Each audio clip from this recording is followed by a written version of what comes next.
Sonics. Utah wins the tip in the NBA playoffs for the 17th consecutive season. Champions of the Midwest. Brian Russell's jumper is there. In games where he gets off, where he scores 14 or more, Utah is 36-10. They need him to complement Malone, Stockton, and Hornacek. Well, with the new starting lineup also, too, you see Shammond Williams coming out and burying the long two. He will guard John Stockton, so that will put Payton over on Hornacek. So that will change that matchup here early in this game. Youngsters Shammond Williams, Lazaro Burrell from Cuba, and Rashard Lewis, 20-year-old second-year man, in the starting lineup as the playoffs begin. Hornacek is short with it, and the rebound comes to Lewis. Payton. And Olden Polynice, the former Sonic, has the rebound. Russell threw it into the backcourt, and it will belong to Seattle. You know, Bob, it's going to be interesting here because Paul Westphal's taking a little bit of a chance. Although these guys did start the last 5 games of the regular season, this is the playoffs, and they have very high hopes for Rashard Lewis as we see Ben Baker. This young guy has played very, very well. It's his first playoff experience. He's 20 years old. Let's see how he handles it. These teams split 4 regular season games, each won once on the other's home court. Williams again. He starts 2 for 2. Now, he's a very, very good shooter. He had a big game in here in the regular season where he had 16 points, hit a big 3 to seal the 1 win that they did get here in the Delta Center. A Utah turnover. Stockton's pass off the fingertips of Hornacek. Seattle started the year in strong fashion. They were 27-13 at the rough midway point of the season, but 6 games under 500 since then. Rashard Lewis overshot it badly, but into the hands of Payton. His jumper is off, but the follow is good. This young guy had his best game of the year against Sacramento in the biggest game on the road when they were playing for that 7th seed, career high in minutes, rebounds, and assists. He was terrific.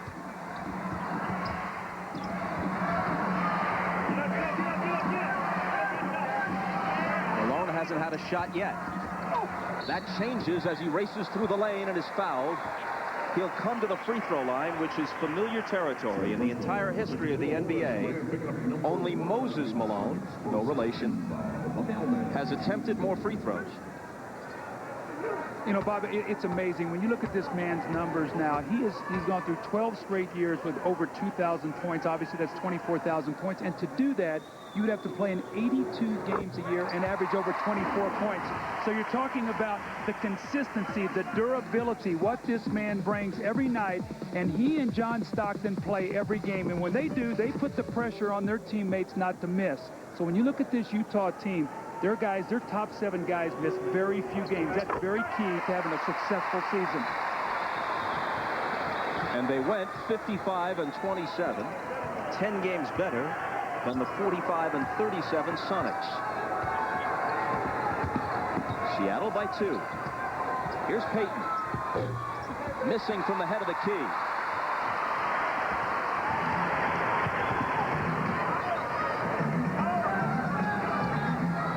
Malone over Grant. Ties it. That's such great footwork. He just turns and reverse pivots, shoots a little fadeaway jumper. Payton doubled on the baseline. They'll try to give Stockton help against Payton as often as they can, and an illegal defense is called. As the years have gone by, Karl Malone has become a better and better perimeter jump shooter. You see, he steps off the block. Now, this makes him so much more successful because now when Horace Grant closes, he can put the ball on the floor and get to the rim and get to that foul line. Nice pass to Burrell from Grant, and Burrell was fouled by Hornacek. As some of you may know, Lazaro Burrell defected from Cuba a year ago. He, like most Americans, has been following the Elian Gonzalez saga and, in fact, sent the young Cuban boy a Supersonics jacket and cap. And young Gonzalez has been photographed wearing both.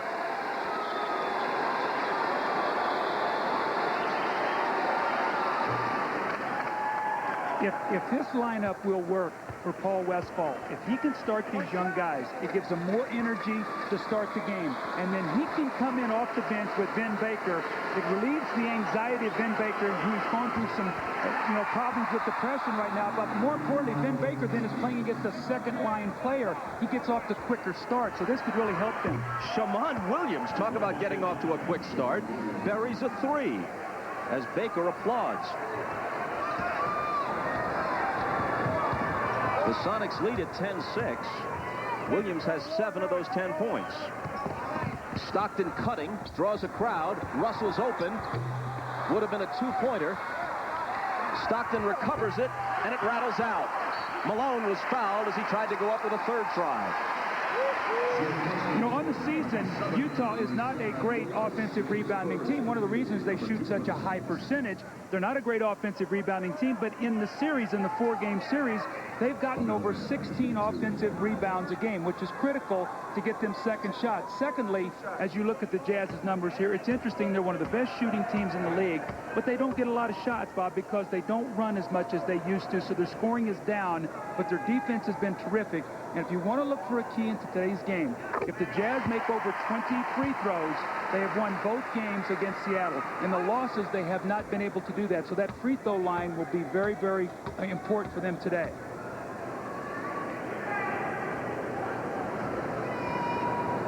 Malone, who has been first-team All-NBA 8 straight years, has hit all 4 free throws in this game. That streak may be broken. Not that he didn't have a good year, but with Duncan and Weber and Hill and Carter to consider, Malone might be second team this year. Rashard Lewis misses over Malone. Polynice has it, and Malone sprints back to slam it.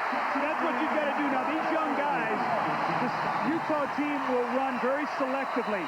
Shot was taken, and Karl Malone just kept running. Nobody protected the backcourt because Shammond Williams tried to rebound the ball. Williams trapped in the corner. Grant has it. And Stockton picks it off. The NBA's all-time leader in steals and assists, and he gets one of each on that play. How beautiful, but yet how simple. Just drops it over to his shoulder, and Malone finishes it.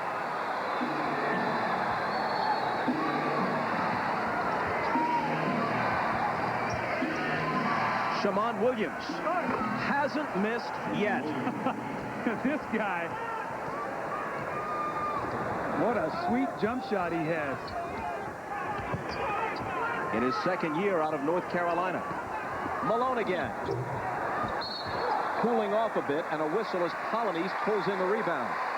Rashard Lewis is guarding the center, so he's playing Polynice. The problem is Polynice has him outweighed by about 40 pounds, and that time he just muscled him off the offensive boards. And here comes Vin Baker, replacing Rashard Lewis. Now Horace Grant will continue to guard Karl Malone. Baker will guard Polynice. He will guard the center unless Horace Grant picks another foul, and they'll have to slide him over. A whistle away from the ball, and an offensive foul is called. And it's on Olden Polynice. Here's Ahmad. All right, thanks, Bob. Before the game, I was talking to Gary Payton and asking him what the chances were, what they had to do to get by Utah. He looked straight across the locker room and pointed directly at Vin Baker. He said, we have to have a great game, a great series by this guy. I asked Vin Baker about it. He said he realizes that he has not played up to the expectations that he had thought he should have in the last couple of years, but he thought he'd turn it around and it would start today. Bob? Well, given Ahmad's comments, a timely basket by Baker on his first shot of this year's playoffs. Right on the cue there, Ahmad. Hornacek from Stockton. And Burrell, the 27-year-old NBA rookie out of Cuba, takes the rebound. Now, Vin Baker loves to step out and shoot jump shots, just like he did on that first possession. So that's not, an aberration in his game. He loves to shoot that shot. Gary Payton, who had been held scoreless until that shot, swishes the three. He led the NBA in three-pointers made this year with 177.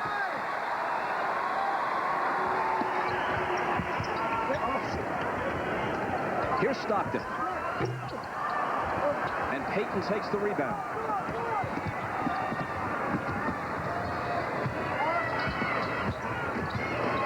Behind Grant's screen, Way off with that three, but here's Baker. Another try, and the tip won't drop. And it's finally stripped from him. Utah's got a 3-on-2. Here's Brian Russell. They're going to take it away. Offensive foul.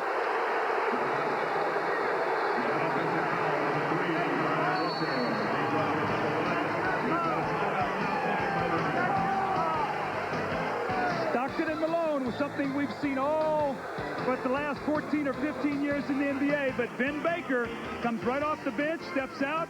Big key here for him to be able to knock in this first jump shot. And then Gary Payton, who's gotten off to a slow start shooting, you know he will not stop shooting. He buries the three. The offensive foul against Russell. The Sonics lead by 5. 5:51 to go in the first quarter. And you're watching the NBA playoffs on NBC. Raptors Knicks, then T-Wolves Blazers, and Kings Lakers, Sunday.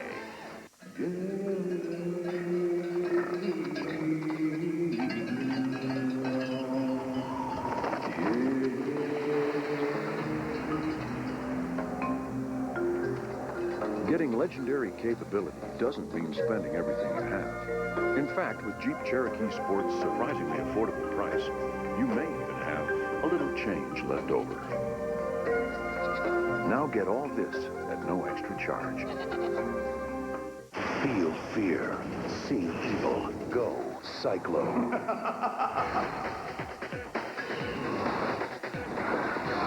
Battlefield Earth. Stupid humans. Rated PG-13. Starts Friday, May 12th at a theater near you. I like competition. I want to make it to the Olympics. Fly higher than 6'10". Get a higher education and learn more about life. See places my dad told me about. I want to show people that I can fix anything. Listen to a CD of my own music. Make my own decisions. Make myself known. Be a hero to someone. You have plans. Let the Air Force help you get them off the ground. I want to ride a motorcycle across the desert. Life has its bumps, but you don't have to feel them. Now Midas Gold struts with R2 technology are only $59.95 each with a lifetime guarantee. Go smoothly. Go Midas.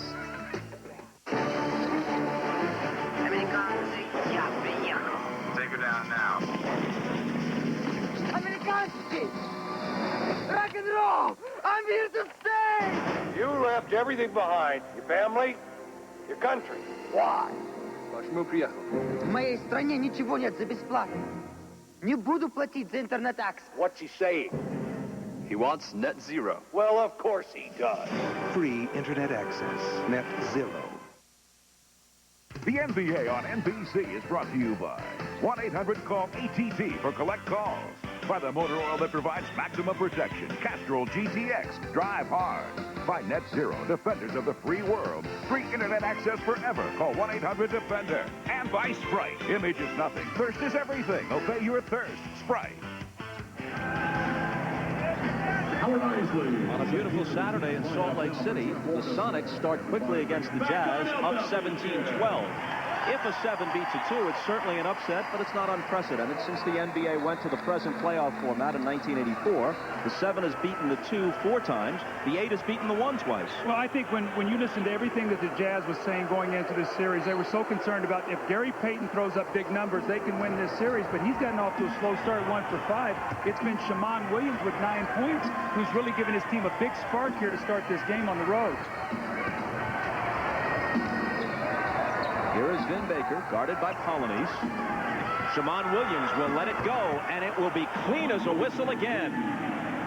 He's got 12, and that's his second three-pointer. No hesitation at all. He's 5 for 5 from the field.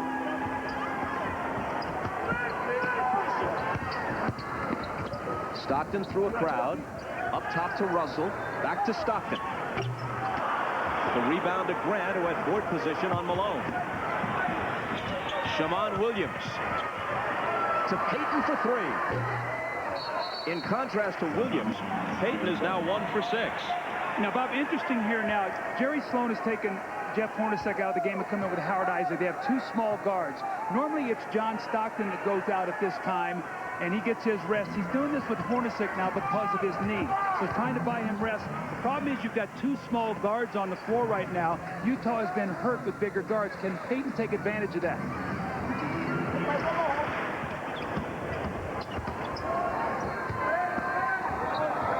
Malone with 6 on the 24. Out to Russell. It was deflected. He hurries his shot and misses it.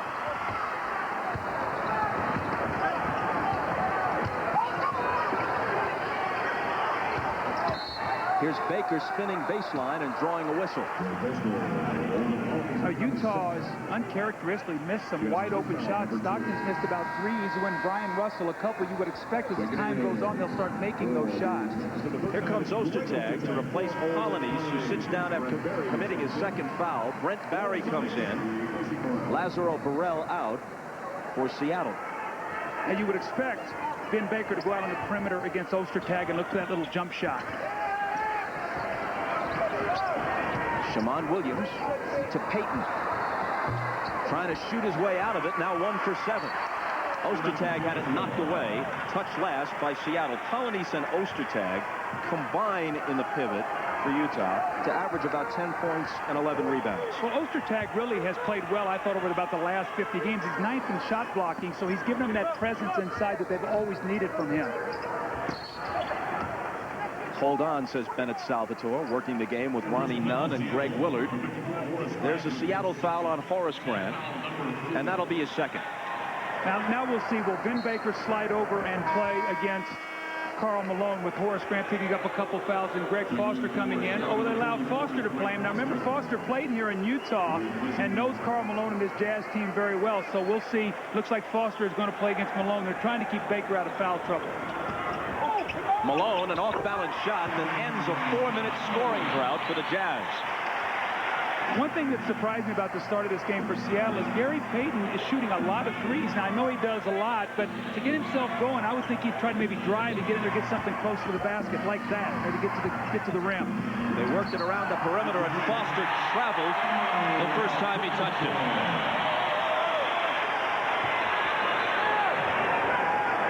Jerry Sloan in his 13th year as Utah's head coach. That's tops in seniority with one team in the NBA. He has never been the league's coach of the year, despite his excellence as a head coach. He's been overlooked when it comes time to pass out the trophies. An illegal defense warning on Seattle. Each team has received one. It'll be a technical the next time the whistle blows for that on either club.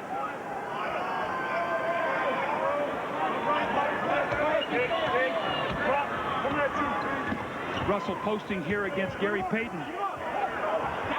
And missing off the glass against him. Foster flies in for the rebound. Sonics by 6. And Shammond Williams slices through, and here's the whistle as there's a Utah foul. It's on Brian Russell. That's his second. Well, he's causing all kinds of problems for the Utah Jazz here early in this game. He's hit the jumper. That time he saw the switch. He had Russell on him. He just penetrated and got in the lane. He'll learn as he gets a little older when he hears that whistle, though, instead of passing the ball to try to shoot it at the basket there to get 2 fouls. That's something that will come with time. Russell sits, and Quincy Lewis, the rookie from Minnesota, comes in.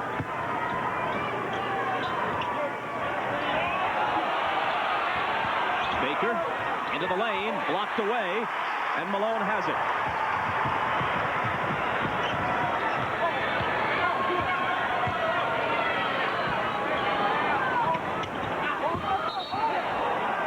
And a whistle for a Seattle foul, and it's Brent Barry, his first. The clock stops with 2:52 to play in the first quarter. Seattle up by 6.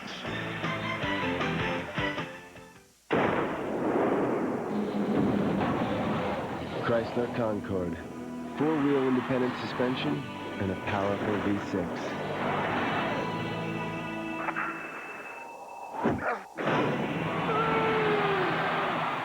I didn't know Davis could move like that. I told him to think of himself as something powerful and agile. Wonder what he was thinking.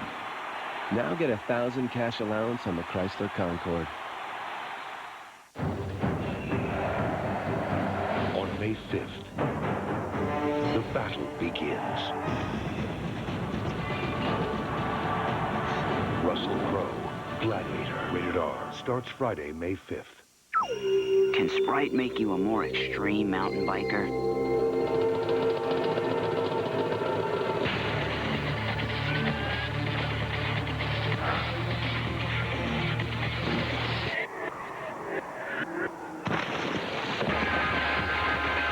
Not if you don't stay on your bike. All Sprite does is quench your thirst. Maybe those sharp, pointy rocks will stop them. Oh! Nope. Call it a bonanza, an extravaganza. It's how you save on tires. Now at Pep Boys, all 35,000-mile tires are 4 for only $99, and all 70,000-mile tires 4 for $169. Pep Boys. Cars like us. People love us. What is Tyco doing today?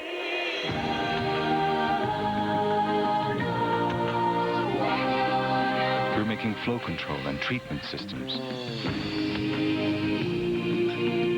so the clean water can always be at hand. What is Tyco doing today? Working in your world. Tyco International. Some come just for the challenge, others a fistful of dollars. But in the end, only one can be champion. 21, NBC Monday 9, 8 Central. Well, Paul Westfall's decision looks like a good one right now to start Shammond Williams. He's 5 for 5, 2 of 2 from the three-point line, has 12 points. And his quickness has really hurt the Jazz. They try to slide underneath that screen. He steps back and shoots the jumper. Here's the little hesitation. You see the quick spring off the ground, little fadeaway jumper. Stockton gives him a little room. He squares him up and buries another three. So it's interesting here as we look at these backcourts, but what the backcourts have done, Seattle 15 points, 12 of them from Shammond Williams. Peyton is 1 of 7. Utah's backcourt 0 for 5. So the experienced veteran guys struggling a little bit are shooting. Shammond Williams right now has been one of those feast or famine players this year. Right now he's feasting on the Jazz defense. Doug, let me ask you about the scheduling of this first-round series. Game 2 will be here Monday, but then there'll be 5 days in between games 2 and 3, which will be a week from today in Seattle. And then they won't play until a week from Wednesday if a game 4 is needed. Now, does that help or hurt a veteran team like Utah? Well, you know, when I talked to Jerry Sloan yesterday about it, he said, you know, Doug, my problem is, he said, guys at playoff time, they get used to having their bodies conditioned to playing about every other day. He said, the rest is nice as we see Peyton shaking loose and hitting a shot. He said, my concern is, though, when older guys take time off, that they get sluggish. So we might rest, but he said, I'm worried about just how fresh we're going to be out there on the floor, how crisp we're going to be. Ahmad has a thought. Yeah, Bob, I had talked to Paul Westphal about that same situation, about the distance in games. And he said the thing to worry about is their timing. So what they do is, like about Thursday, they bring in some extra referees. They go they go on like a scrimmage, a game-type scrimmage, just to try to keep everybody fresh. Bob, I think we had an offensive foul here on Malone, a little elbow in the ribs, and then a technical foul. So Brent Berry will shoot the technical for Seattle. The personal was the first on Carl.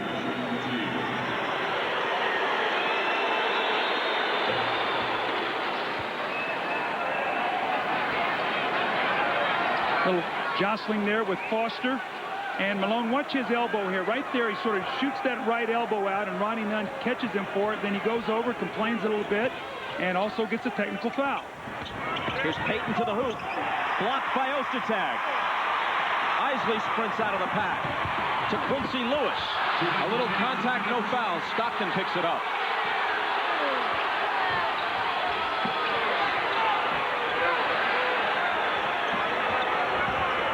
Isley through the lane.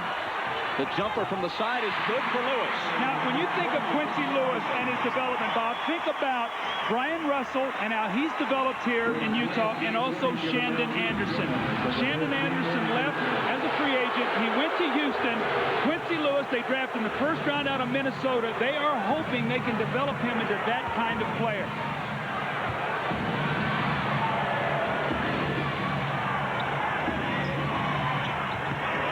Vin Baker baseline. It won't fall for him, but the tip does. Gary Payton with a little left-hand tip in, so he's struggling from the perimeter. So what's he done? He's gone inside now. Good move. 7 points for Payton. He shot 3 for 10 in this quarter. Malone bumped and gets the bounce, but not the whistle, which he's arguing for. Shammond Williams quickly back.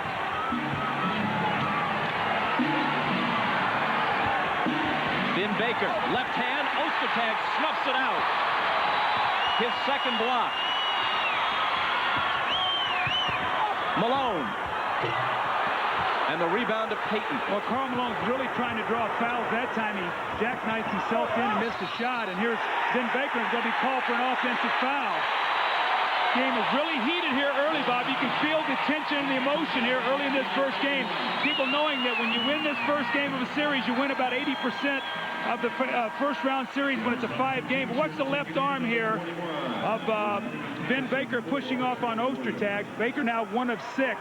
I think he's making a mistake personally, Bob. Speaking of Vin Baker, he's trying to play with his back to the basket against Ostertag. Step out, and his only shot he's made right now has been a jumper. Use that jump shot. Stockton, intercepted by Ruben Patterson, who's just come in.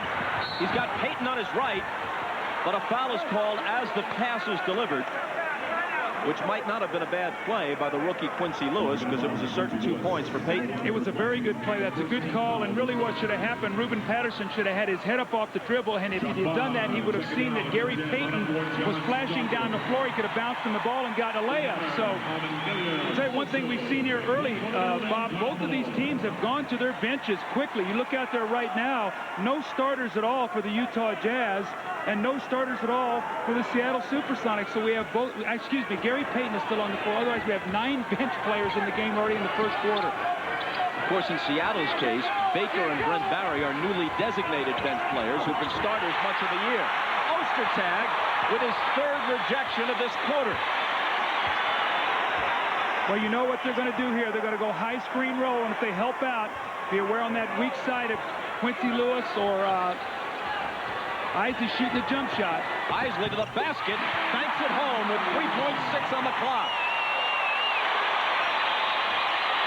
Here's Vin Baker at the buzzer. Almost.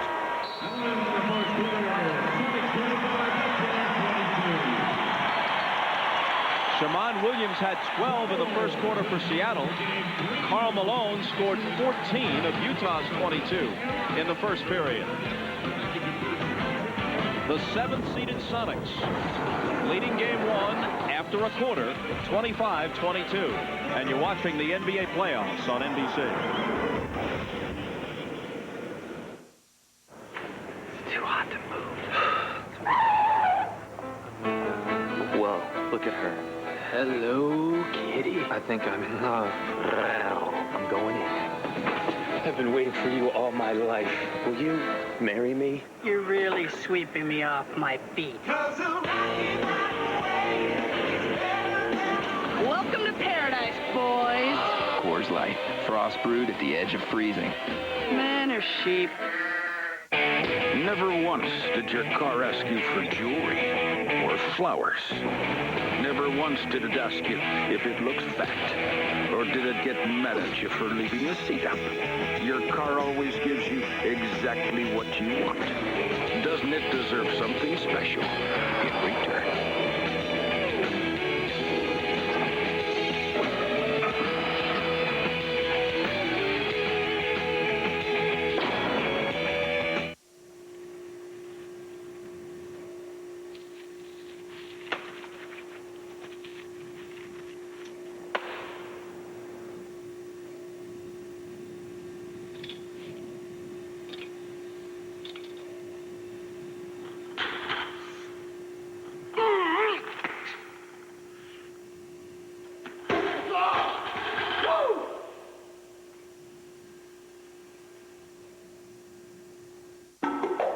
Right now, when you choose from the lowest price minivan to the ultimate,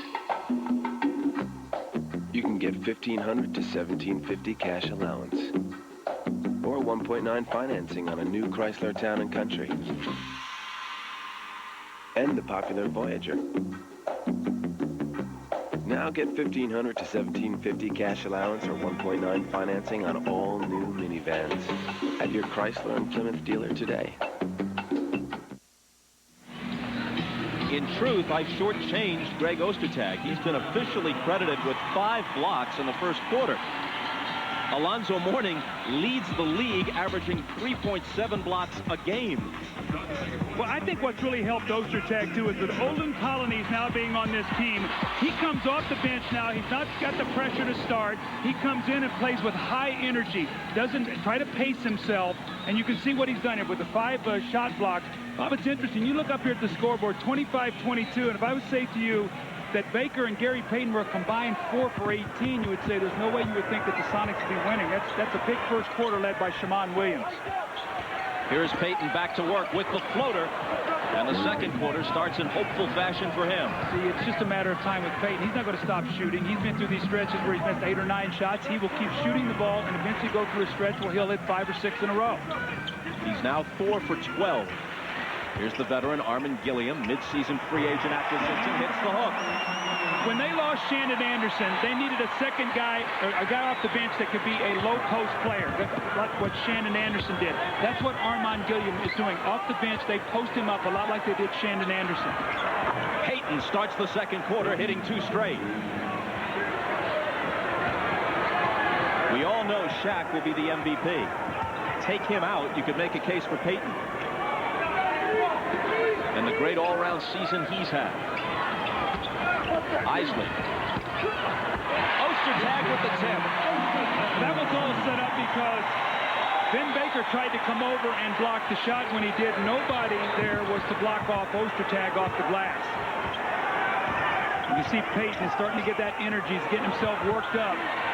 His jumper over Vaughn rattles out. Isley pushes it up the floor. Gilliam again. Leans in and misses.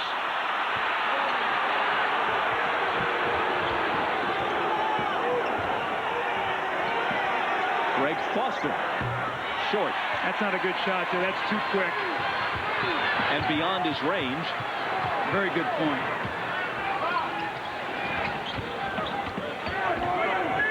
Utah down 3.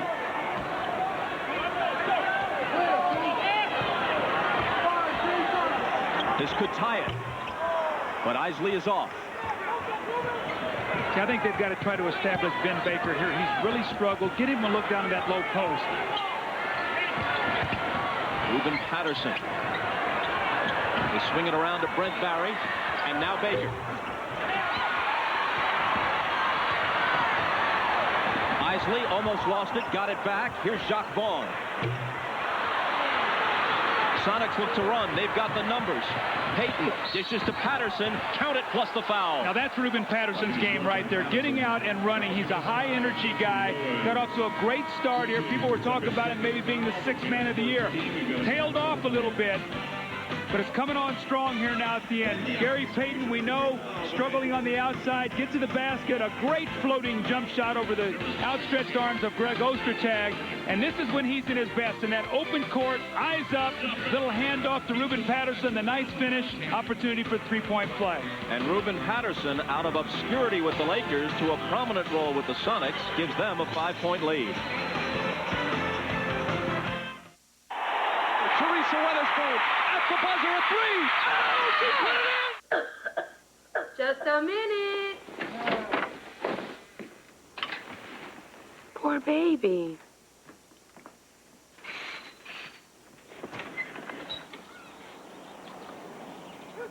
Wow, 125. I'll go download your homework.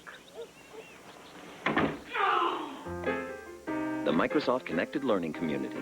With internet software that connects, you'll never miss school. Sorry.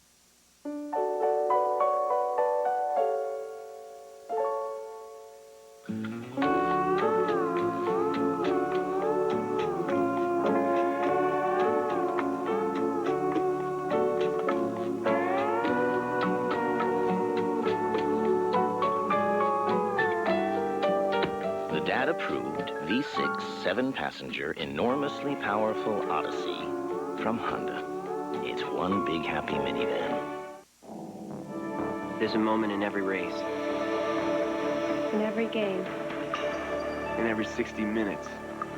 When you can either quit, fold, or say to yourself, I can do this.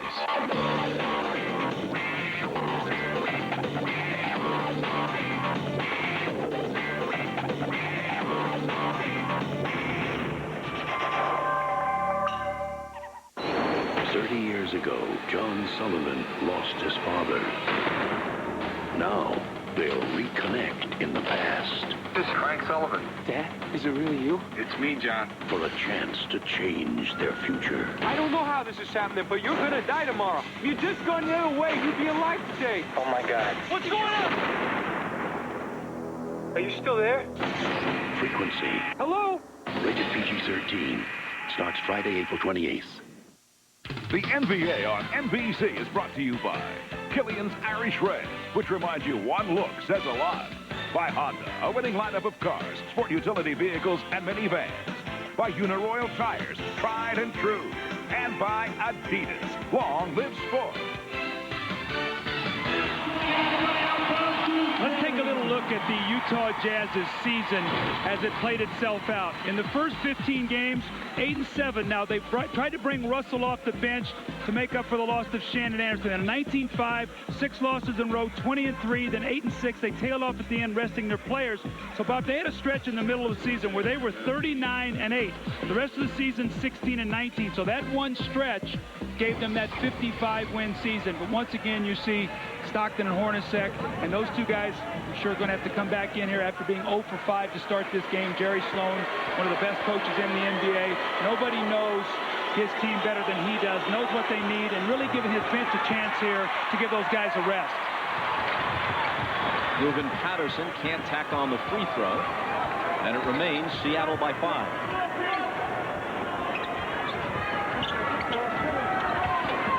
Seattle backcourt trouncing Utah's to this point in the game.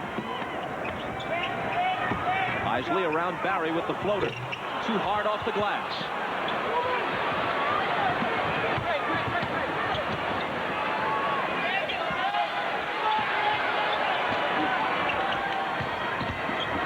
Reuben Patterson in a crowd scores. Now, that was really good presence by Reuben Patterson. He sensed Ostertag coming over from the blind side, the weak side to block that shot. He pump faked him, got him in the air, and then was able to deliver the basket. That was good play.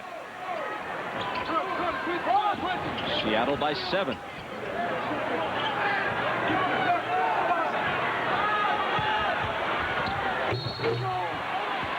Ostertag was fouled. Brian Russell and Jeff Hornacek getting ready to check back in for Utah. Now, Bob, here's Ostertag right here, and as he comes to make his move, he's going to come over here to try to block this shot. Now, watch what happens. Patterson is going to feel him. There's just a sense of feeling it. Pump fakes him, gets him in the air, and then gets the layup. That's a nice play.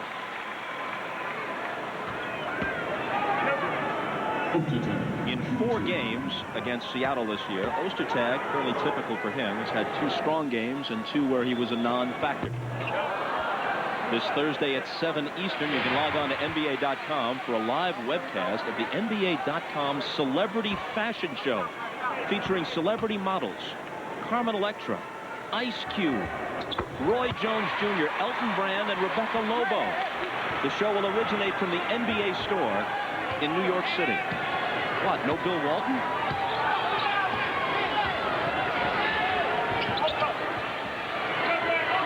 Here's Payton. He's already hoisted up 14 shots. And now throws it away. That's what Utah has to do, because you've got Howard Isley, who's matched up against Payton. The size there goes to Payton. So as he got closer to the basket, big guy runs over. Then they did a nice job on the weak side, taking away his passing angle. Armin Gilliam. A fresh 24 as it winds up in Russell's hands.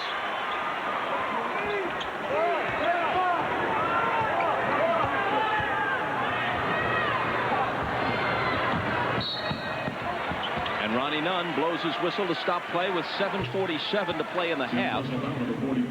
And Seattle in front by 6. That's number 2 on Foster. Let's get a chance here to see what Jerry Sloan is trying to do with Jeff Hornacek. He missed a little over 9 minutes on the game clock, but actual 26 minutes rest. So let's see now if he can get that shot going. Remember, John Stockton and Jeff Hornacek are the first and second best percentage field goal shooters by guards in the NBA. You expect them to start making shots. Malone looking for Ostertag, and another foul in the lane, and it's on Seattle. I think that's going to be Horace Grant's third foul guarding against Ostertag down low. That will really hurt Seattle because they need Horace Grant out there with his experience, his defense, and also his ability to make a jump shot. So only played 8 minutes. And committed 3 fouls and hasn't scored. As soon as Malone came back in, Westphal reinserted Grant, but he immediately committed the foul. Hornacek still can't find the range. Payton, who gets a lot of rebounds for a guard, pulls that one in, and Baker is the beneficiary of the pass. Now, he just took a page out of the book of Karl Malone. Karl Malone has made a living outrunning power forwards down the floor. That's exactly what Baker did. If you're not shooting it well, run yourself to an easy basket. Utah trailing by 8. Malone cuts it to 6, and he scored 16.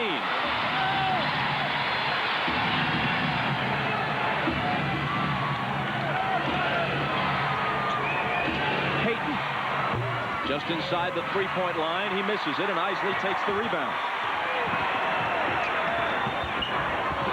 A collision between Isley and Patterson.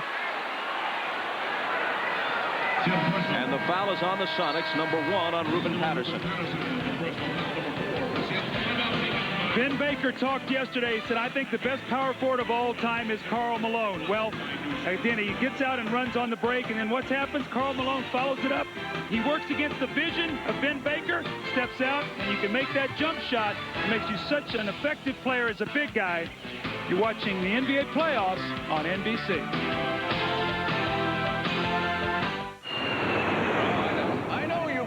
Testimonials, and you're saying, yes, Gene, by unleashing the power of visualization, I can change my life. But what, Gene? What can I visualize to become a leader? A giant among my peers, while achieving a sense of inner calm. Close your eyes and picture yourself as this. The Accord from Honda. It's one powerful car. Uniroyal tires with nail guard seal most tread punctures instantly, permanently, and repeatedly. Nail guard tires, only from Uniroyal.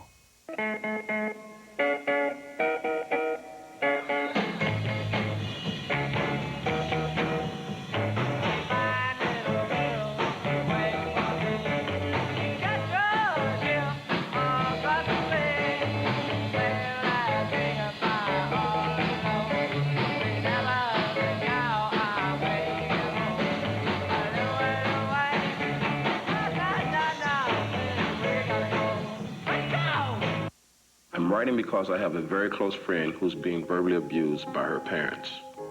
They tell her she's a failure, no good, and stupid. I told her to talk to the school counselor, but she's afraid her parents will find out and make things worse for her. She has thought about suicide many times, but someone was always there to convince her otherwise. I just worry that one day there won't be anyone there.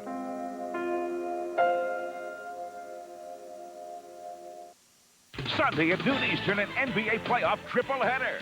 First, the Raptors and Vince Carter meet the defending Eastern champion Knicks. Then the Timberwolves and Kevin Garnett battle the Blazers and Scottie Pippen. And in prime time, the Kings and Jason Williams face the Lakers with Shaq and Kobe. The NBA playoffs, Sunday at noon Eastern on NBC. The 2 best shooting guards in the NBA in terms of field goal percentage have been blanked so far in this one. Well, they've gotten good shots. You expect them to start to make those shots here, Vince, and you see what their numbers are and what their rank is. John Stockton now coming back into the game to finish this last 6:43. He sat out about 5 minutes and got actually about 17.5 minutes rest. So you can see how Jerry Sloan uses that clock where he only has the guys miss a little bit of game time as opposed to the amount of rest they really get. Malone. And the rebound to Jelani McCoy, who's just come in, but they throw it away, and Hornacek has it for Utah. Stockton's three is good. Little wrist, come back in. Even the great players get nervous to start games. No matter how many John Stockton has made, or how many games he's played, he got a little nervous. That shot, you could just see, very confident he knocked it in.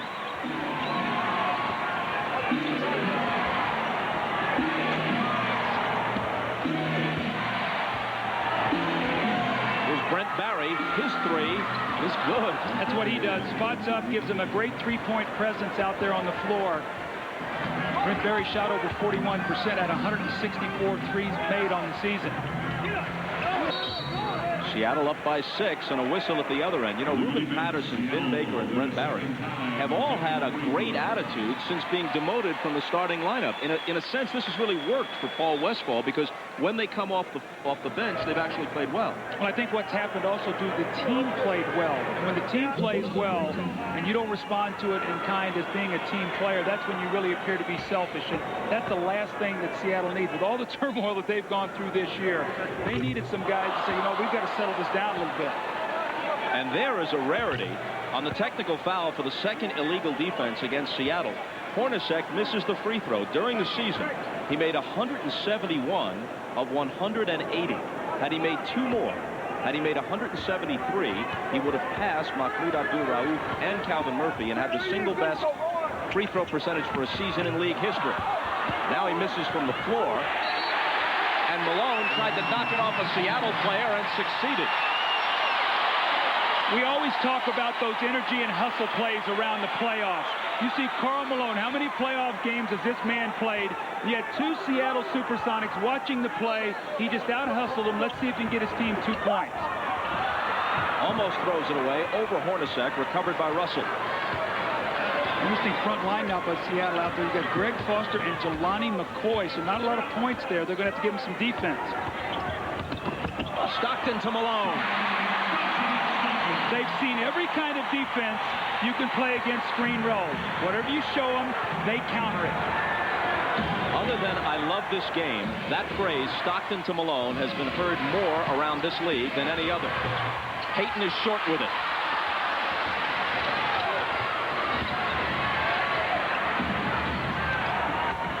Rashard Lewis, tough shot, and he puts it down. Now, I really like him. He's going to be a free agent. He was a second-round pick, Bob, so he was only able to sign a 2-year contract. The good thing for Seattle, they have right of first refusal, so they can keep this young guy. He has a tremendous future ahead of him here. Malone, the fadeaway, way short. Lewis has it for Seattle. His 3 is short. Back comes Utah, trailing by 6.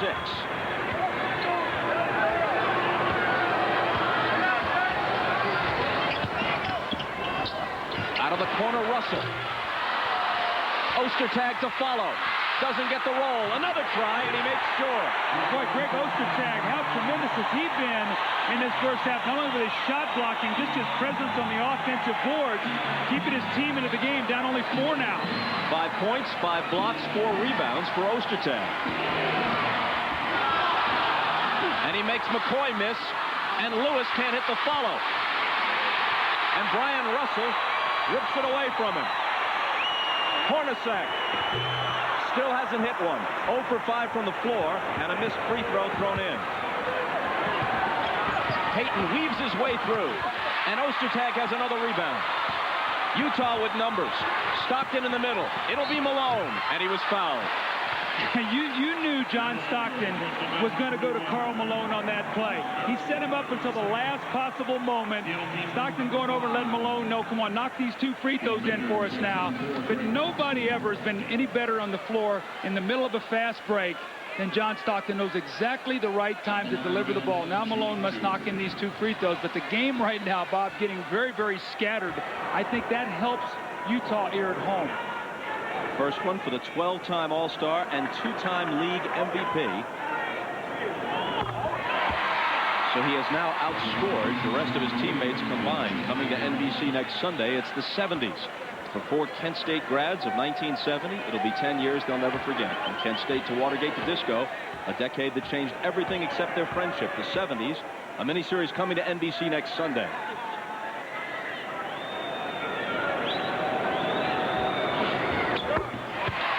Malone, who averaged 25.5 for the season, has scored 20 in this first half, which still has 3:20 left in it. And that's their 11th free throws of the game. That's a good sign for Utah when they're getting to that free throw line. Payton, tough shot, and it won't drop. Rebound battle, won by Ostertag. Here comes Hornacek. Knocked to the floor. And there is a whistle that could hardly be heard over the din in the Delta Center. This has been the Greg Ostertag show here in the first half. He has come off this bench and really ignited his team, the effort. This is what the Jazz have always wanted to see from this young guy.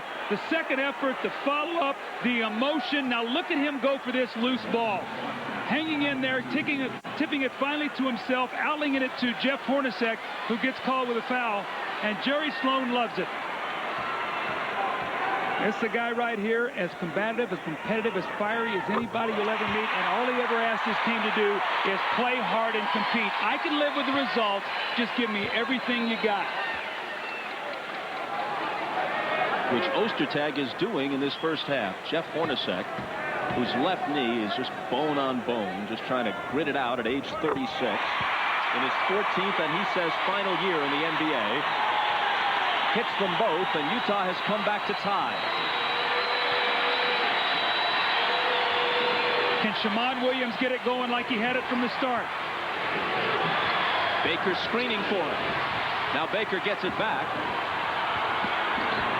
His drive through the lane is deflected by Ostertag, but Baker is there to volleyball it back in.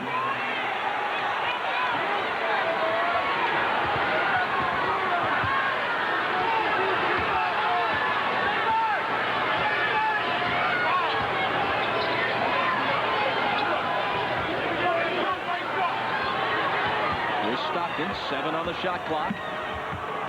Russell camped in the corner. Gets his own rebound. A little alley-oop that drops. Little yo-yo move, and he'll come to the free throw line. The great thing about this is Brian Russell did not give up on the play. He missed the three, didn't hang his head, fought for the loose ball, got it back, and drove it right into the teeth of the Seattle defense. As Bob said, the little yo-yo move, the up and under, if he finishes the three, the Jazz will be up by 1. Come on, you're the man. Come on, move back. Push out. Come on, work back. Work back. Push back. Come on, work back. Come on, work back. That's it, brother. Come on, you're the man. Come on, work. Push it back. Come on, work back. Come on. Lift that, lift that. Come on, work back. Push. Hey, beer man, one for the groom-to-be? Yeah. Bachelor party, eh? Well, this is Frost Brewed Coors Light. Are you ready for that kind of commitment? Yeah. Please rise. Come on, stand up. Do you take this can to be your very own? Yeah. Do you promise to love, honor, and cherish every ounce of this Rocky Mountain refreshment? I do. I told myself I wasn't going to cry. If anyone here has reason why these two should not be joined together, speak now. Beer man. There you go. Don't wish for it. Work for it.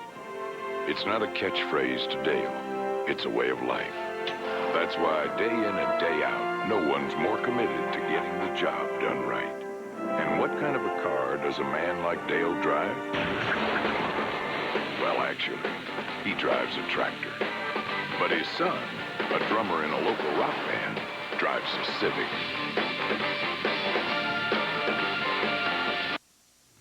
Hi, everybody. Hannah Storm in New York. Coming up on Net Zero at the half, we'll focus on the Toronto-New York series, which begins tomorrow. The Knicks lost 3 of 4 in the regular season to the Raptors as Vince Carter had his way, averaging 33 points per game. He knows we know we don't want to play him. We're back on our heels. I love it. confident. Team's confident. I think New York is a team that don't want to face us in the first round. But what we did to them this season. We'll also have the Knicks' reaction to the lawsuit filed by Toronto head coach Butch Carter against Marcus Camby. That's all coming up at halftime. Let's go back to Utah and rejoin Bob, Doug, and Ahmad. Doug, I'd be guessing, but and they'll clear it up for sure at halftime, but Marcus Camby had some very unflattering comments about Butch Carter, and immediately springing into legal action, it appears that Carter has filed suit.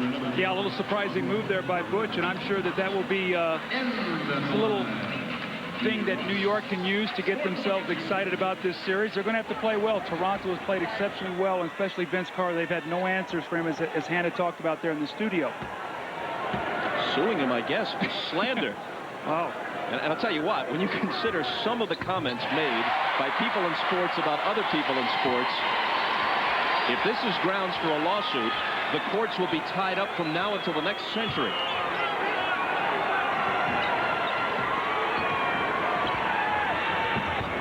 Payton had it knocked away, but there's a foul. Stockton and Payton, who have gone at each other so many times through the years.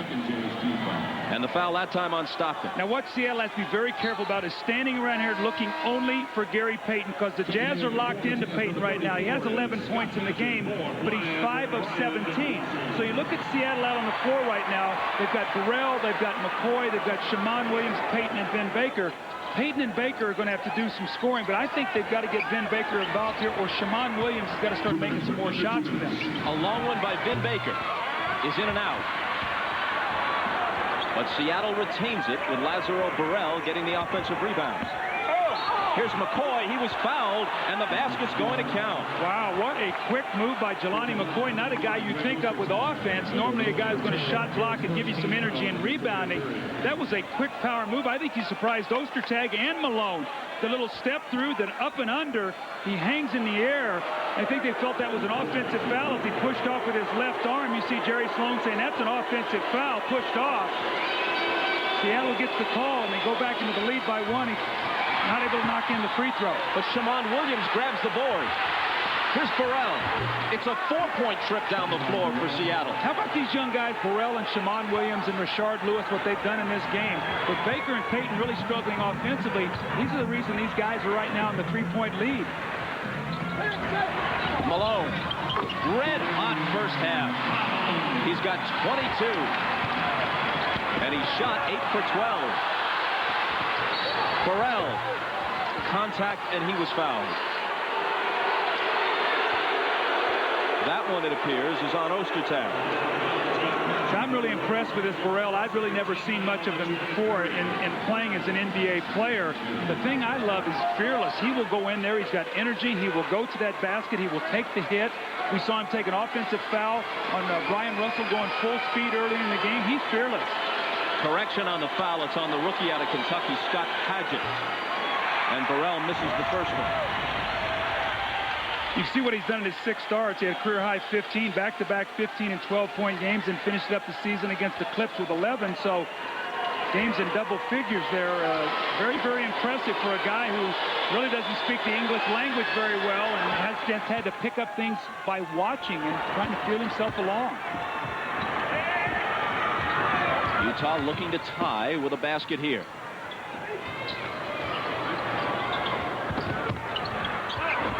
Stockton in traffic, back out to Malone. He will not cool off, and he evens the issue at 47.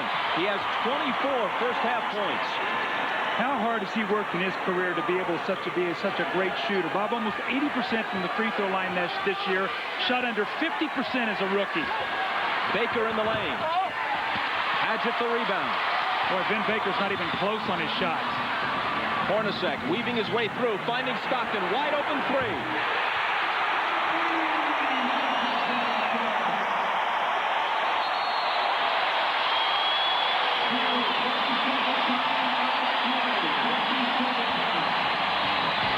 Seattle takes a 20-second timeout with the Delta Center in an uproar. Well, you expected John Stockton to start shooting the ball well. Karl Malone has been shooting it well all day long.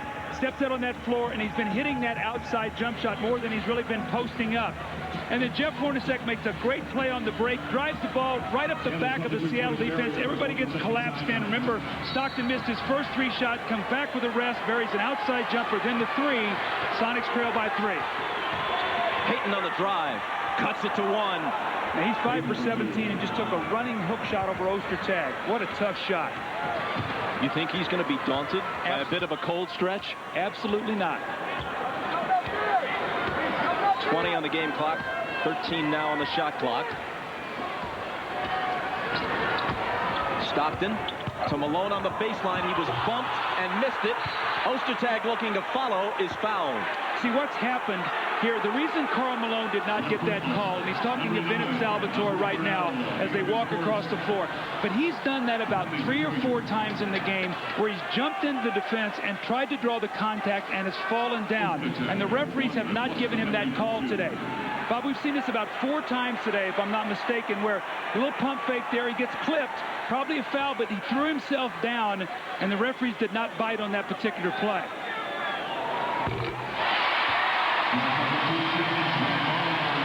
Ostertag gives the Jazz a 2-point lead. 9.9 seconds to play in the first half.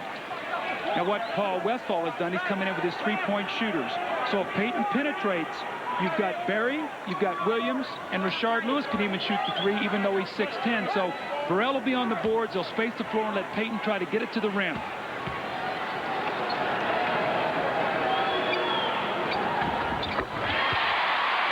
Ostertag hits them both.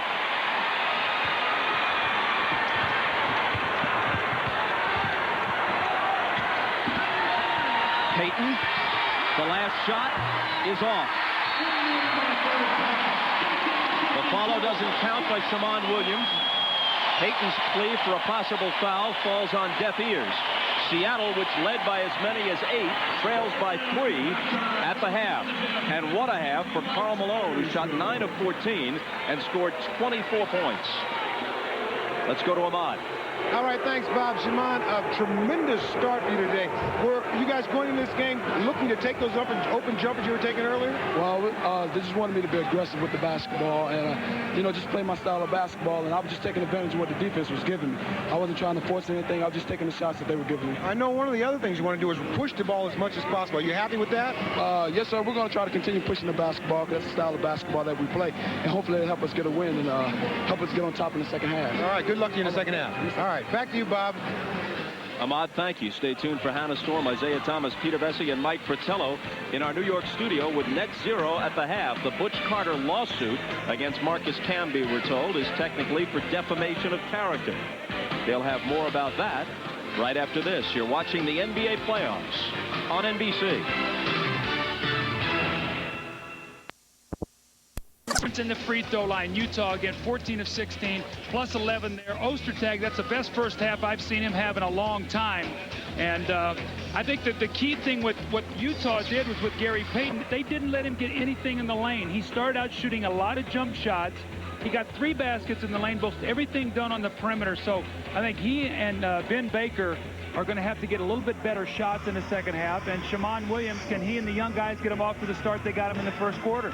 When Payton shoots 6 of 20, that's the good news for Utah. The bad news is that means he's due. Third quarter coming up.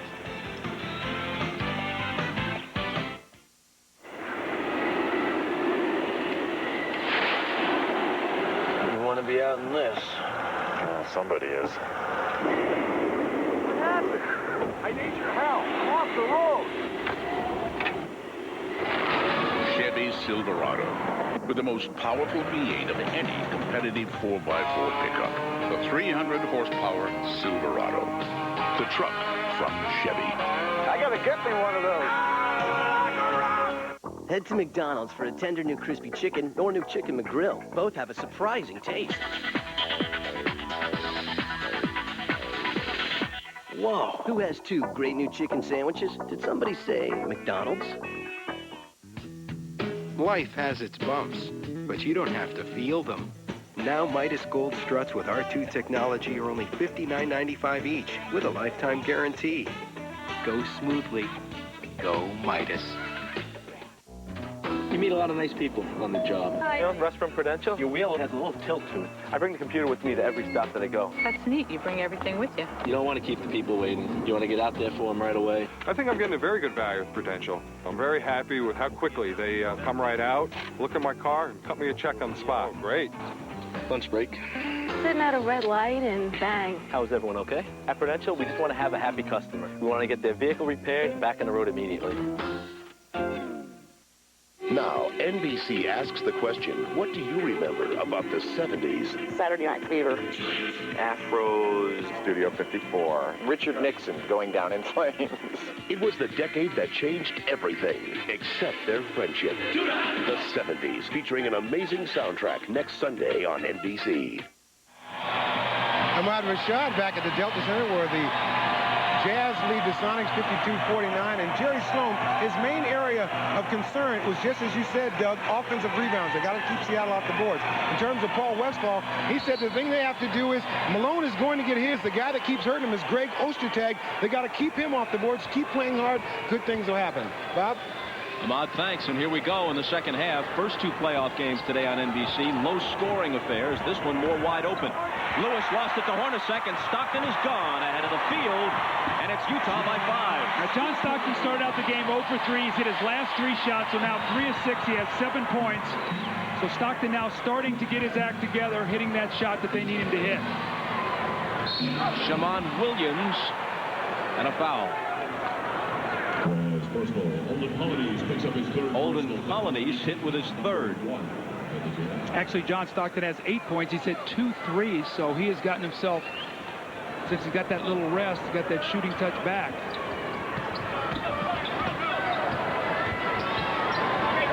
Burrell, air ball on the turnaround, into the hands of Malone. If I'm Westphal, I really watch this team right now. He did not want to let the Jazz hit them with an 8-0 surge or something to start this, make this a double-digit game. So he's going to have to really watch this team he has on the floor.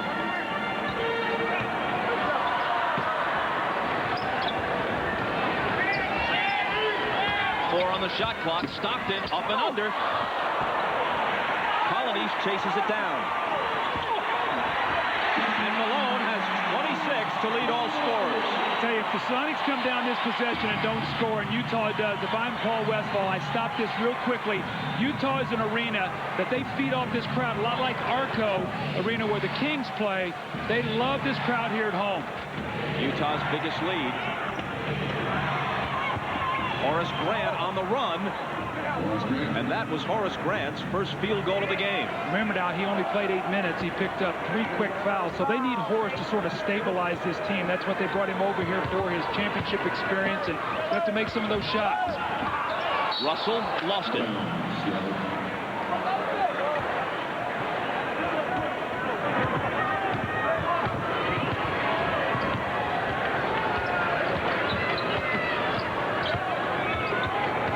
Williams with Grant screening for him, lets it go, and hits again. Well, I guess he didn't cool off. 5 of 5 in the first half for 12 points, comes back and buries another one. They need to keep this guy on the floor. He's playing well.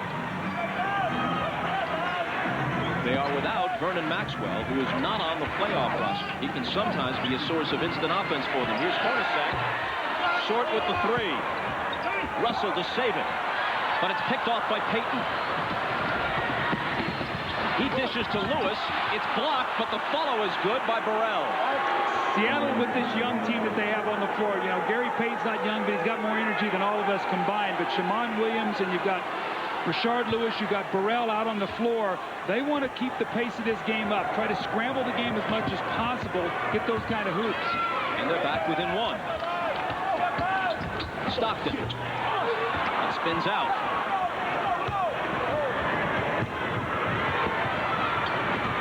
Burrell looking for Lewis, off his knee, picked up by Malone.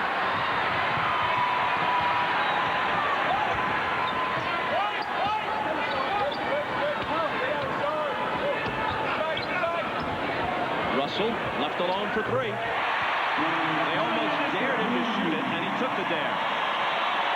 Well, it was only 2 of 7 in the first half. 0 of 2 from the 3-point line. That's his 8th point of the game, and we know when he scores 14 points, Bob, you talked about it before, they're 36 and 10 on the year. Payton with the left hand. The rebound to Malone. Quick outlet to Hornacek. His pass is off Stockton's hands. Back comes Seattle, trailing by 4.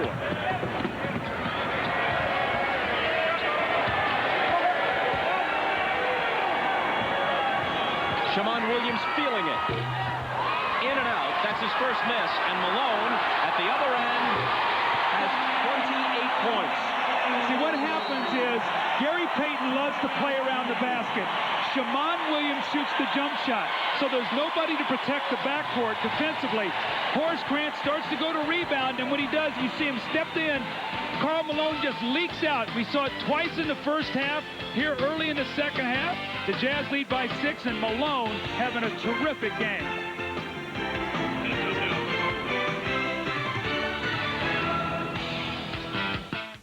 Raptors Knicks, then T-Wolves Blazers, and Kings Lakers, Sunday. Hello? What's going on, B? Nothing. Just watching the game. Having a bud. What's up with you? Just watching the game. Having a bud. True. True. What's up? What's up? Oh, what is How'd you get courtside seats?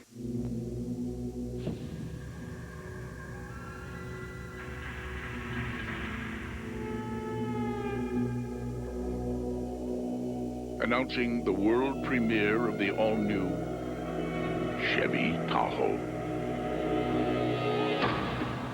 More power, more room, more SUV. It's nowhere near anything Chevy Tahoe, like a rock. Dale Jarrett here with a very special offer. A new CD of all my favorite tracks. Immerse yourself in one of my personal favorites, the melodic grandeur of Daytona International Speedway. The dulcet tones of Lowe's Motor Speedway. Set your spirits soaring to the sounds of California Speedway. Of course, these performances are better live. But bring your Visa card, because at these tracks you can't buy tickets with an American Express card. Visa, it's everywhere NASCAR fans want to be. This is my favorite part. Can something like a machine give you the power to work on your own terms? A machine that actually makes you feel free. Is there such a machine? A freedom machine. What do you think? Don't be afraid of your freedom. 'Cause I'm free to do what I want any other time. Don't be afraid of Choose freedom. Choose Toshiba. The NBA on NBC is brought to you by Brewery Fresh Budweiser, the official beer sponsor of the NBA. By Chevrolet Trucks, the most dependable, longest-lasting trucks on the road.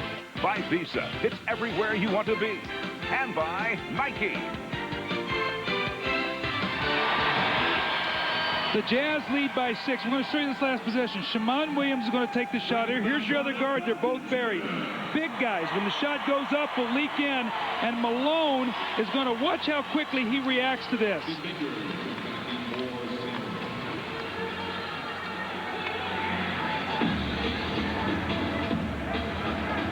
So the old tired Jazz there got a basket in 3.6 seconds. So Karl Malone, as we talked about, being one of the best running power forwards to ever play the game. Sometimes, Bob, you look at things out on the floor, you see what's happening, you take advantage. Utah does that so very well. Malone, who averaged 25 and a half a game for the season, third in the league behind O'Neal and Iverson, has already scored 28 on 11 of 16 shooting. Ball loose. And it will remain in Seattle's possession. Jeff Hornacek, 37 years old with a gimpy left knee, just gives himself out, sells himself out, diving for that loose ball. That's why they love him so much here in Utah. They're going to miss him next year. He just is the glue. You know, Stockton is the orchestrator. You got the delivery man and Karl Malone, and he's sort of the glue with that third guy that helps hold it all together. The Grant jumper is good. They need him to make a few of those. Yes, he does. And that's what Horace Grant does. Even when he was with Chicago, he wasn't a post player, ran out on the break and made open jump shots.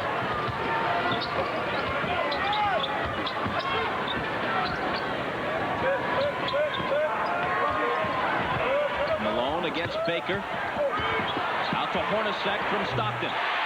Hornacek, an unlikely story from day one. A coach's son who was a walk-on at Iowa State winds up having a near Hall of Fame NBA career. A decade and a half of doing what he just did and more. Now Stockton with a steal. Stockton to Malone. 30 points.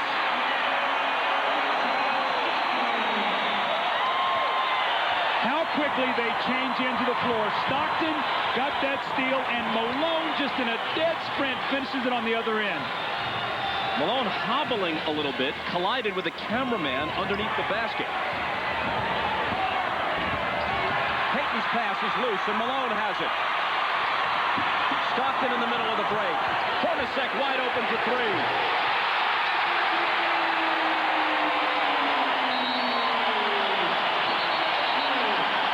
Part of a dying breed, the pure shooter. And he gives his team the game's highest lead for either club. They're in front by 11.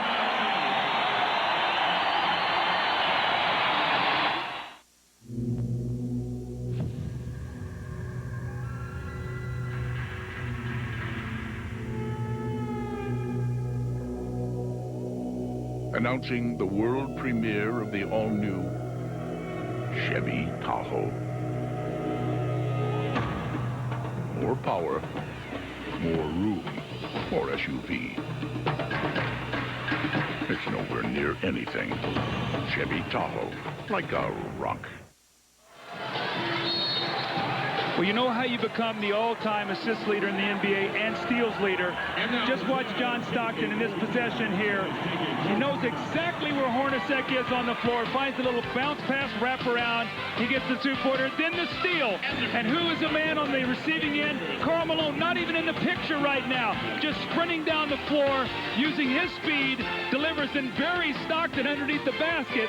And then the next time down the floor, John Stockton, again, after a steal, finds his buddy Jeff Hornacek. He buries the three. They're on a run right now. They lead by 11. We got another timeout, and you're watching the NBA playoffs on NBC. Now what you see is a masterpiece, 22611 frame.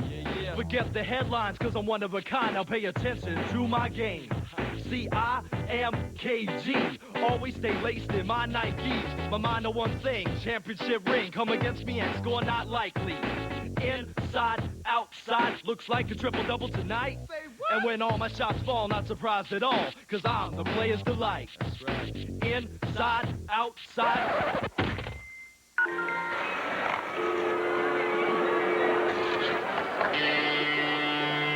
I wouldn't dial 0 if I were you, stranger. But I need to make a collect call. But 1-800-CALL-ATT can save you a fistful of bucks. Aim right down the center.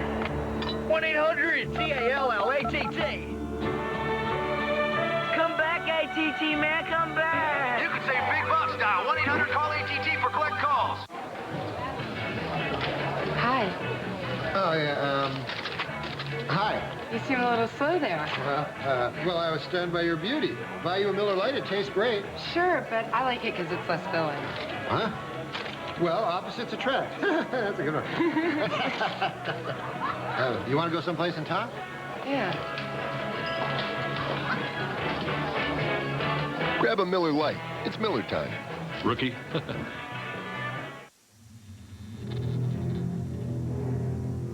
Just when you thought it was safe to leave your car in the parking lot, something evil will strike. You need a car tough enough to take it on. Chevy Malibu. With a steel safety cage, breakaway mirrors, a 6-layer paint process, and bounce-back bumpers, it's one tough car. Chevy Malibu. We'll be there. By the age of 14, Australian swimming sensation Ian Thorpe was already a national hero. But he was also at a crossroads, losing interest and losing faith. Then a young friend's fight would forever change Ian's outlook and renew his dream to achieve the impossible. The Olympic Games on NBC. Follow the dream.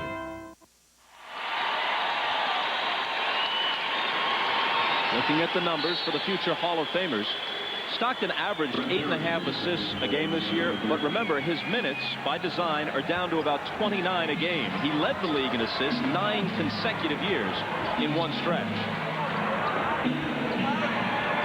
Payton thought about a three, gives it up to Grant. Now he'll drive the lane and dish it off inside, but the basket will not count an offensive foul. The Jazz defense has been terrific. They have totally taken anything away in the paint. So everything that the Sonics are doing are on the fringes, on the edges. Just to keep that in perspective, Gary Payton's taken 21 shots and has not gotten to the free throw line. So everything he's doing is outside. Grant's minutes have been minimized by foul trouble. That was his fourth. A whistle in the lane at the other end, and another Seattle foul. It's on Rashard Lewis, and now he has 4. What you've seen also is Paul Westphal is going back to his normal starting team. Vin Baker's on the floor, Brent Berry's on the floor, Rashard Lewis is out there right now in place of Ruben Patterson. But this team, they've got to get a little stability right now. Right now, the Jazz have them playing out of sync. Seattle trying to weather the storm here. Hornacek guarded by Barry. Fade away over him. As he has lost a little bit with that knee, he's become the master of the off-balance shot.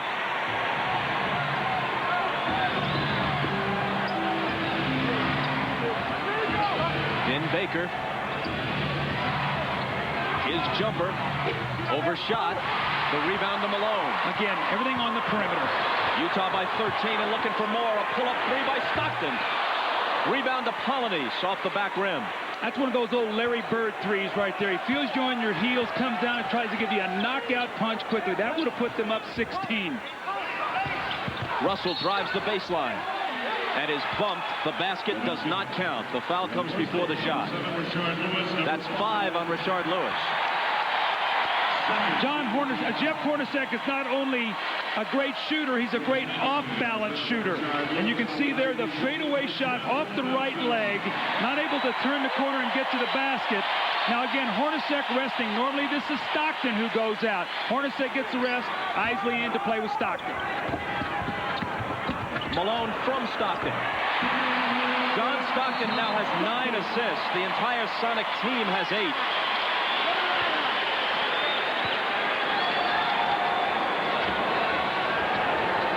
15-point Utah lead. Malone has scored 32.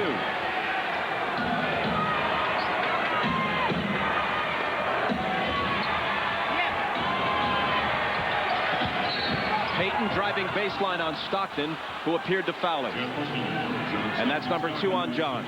You know, when you play someone for 14 or 15 years, you just know where they are on the floor. And Stockton comes in, his eyes are right on the target at the last minute, just kicks that ball out to Malone. And again, how hard he has worked to become a terrific perimeter shooter.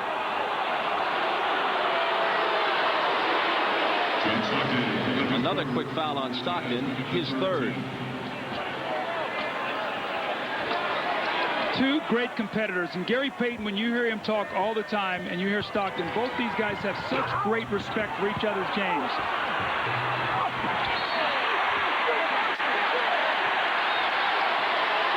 And the foul goes against Vin Baker, his 2nd. It's been a tough afternoon for Vin Baker. He had such great hopes of coming in and washing away this bad season that he's had with a great playoffs, but today it's not happening for him. Obviously, it's a 5-game series, but today has not been a good day. Stockton.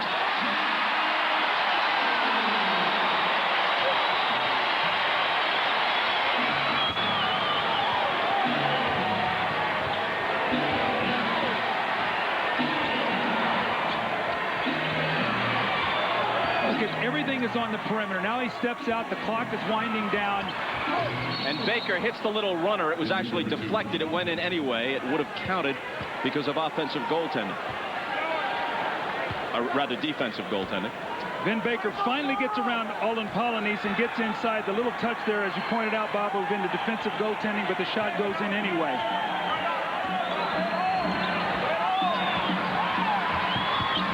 Stockton finding Polynice, who misses.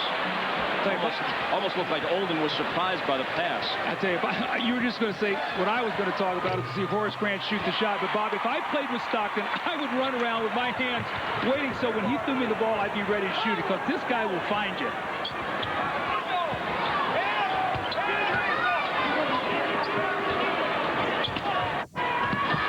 Malone turns to face Baker and shoots it over him. The rebound to Payton, poked away from him by Stockton, but Gary's got it back. And here's Ruben Patterson. But the first easy score we've seen out of Seattle, the Jazz defense has been so good when they've gotten the Sonics in a half court, they've really locked in on them.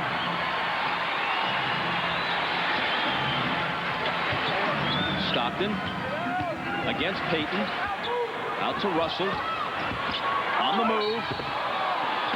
Offensive foul. That's 3 on Brian Russell.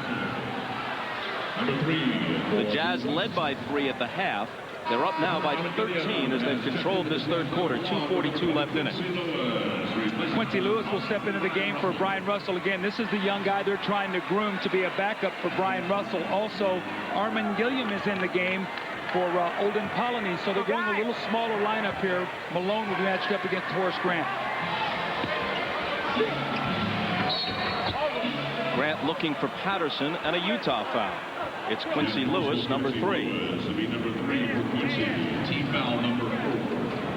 Jazz number 4. See, I think if you're the Sonics right now, 2:32 to go here in this third period, you think about maybe if we can get it down to 8 or 9 points, maybe 7 points, still got plenty of time left in this game.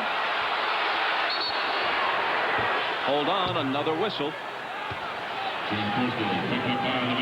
Karl Malone picks up his second, and that puts Utah over the limit and will send Seattle to the line. This is one area of the game that the referee is really focused on. Cutters going through the lane, guys stepping off the ball and banging into him. Bob, it used to be to try to cut through that lane, you'd get chucked about 3 times. And a big part of basketball is being able to pass that ball and cut through the lane where you get good give-and-go opportunities. We've seen more of that this year because they've cracked down on that call. The new rules address the concern that the game was becoming too much a game of strength, negating a lot of finesse. Absolutely, and basketball is still a game of speed and passing and cutting and moving without the ball or whatever. And Malone that time just stepped out and cracked Brent Berry when he went across the lane. 1 of 2 for Barrett.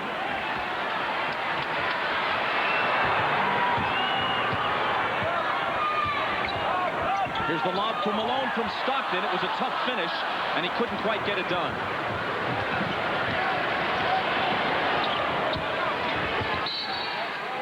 And again, play is stopped, this time by Greg Willard. And again, another one of the rules they talked about this year was you can't dislodge in the post. You can't put your knee in a guy's back and push him out. Foul was on Gilliam, his first. Another triple header tomorrow, beginning with showtime at noon Eastern. Then it's Toronto and the Knicks, followed by Minnesota and Portland. And then the Kappa Doug will be at the Staples Center. The Sac Kings against Shaq and the Lakers. TNT tonight, 76ers Hornets at 8 Eastern, game 1 of their first-round series. Seattle with a mini flurry here on a 7-0 run. Malone through the lane. He was fouled with 1:55 to play in the quarter. And the Sonics are back to within 10. One of the things that Utah does exceptionally well is when Malone posts, he gets up the lane just a little bit. And when he catches the ball from the perimeter, they do a lot of baseline cutting. And when they do that, they sort of fake a pass that the defensive man guarding Malone has to react to it. Then he has room to wheel into the lane. So that's a tough cut to try to cover. In the first half, I misspoke. Malone was 3rd in the league in scoring. Well, go ahead with this first. Well, they had the cutter, and you see Vin Baker reacted to it just enough to where Malone was able to wheel in there and get fouled and get that shot. Started to say that Malone was 3rd in the league in scoring a year ago. He was actually 5th this year. O'Neal 1st, Iverson 2nd, and then by a fraction, Grant Hill 25-8, Vince Carter of Toronto 25-7, and Malone 5th at 25-5. In this game, he scored 33. Come on, shut him down now.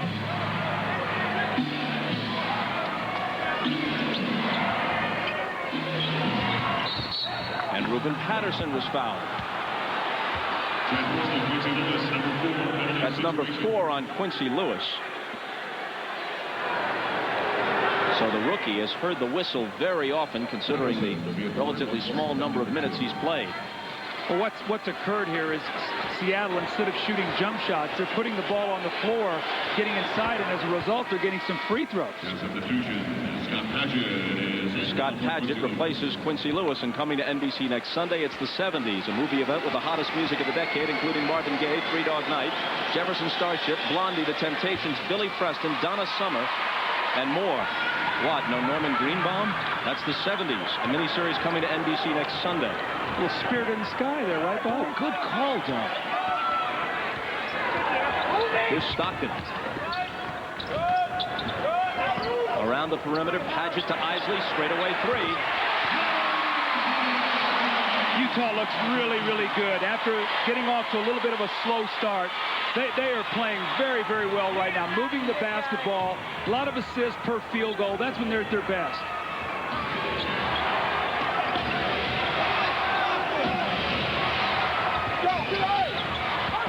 Ruben Patterson finds Vin Baker. Long rebound, and Patterson's got it. Not for long. Utah ball. Isley out of the pack with it.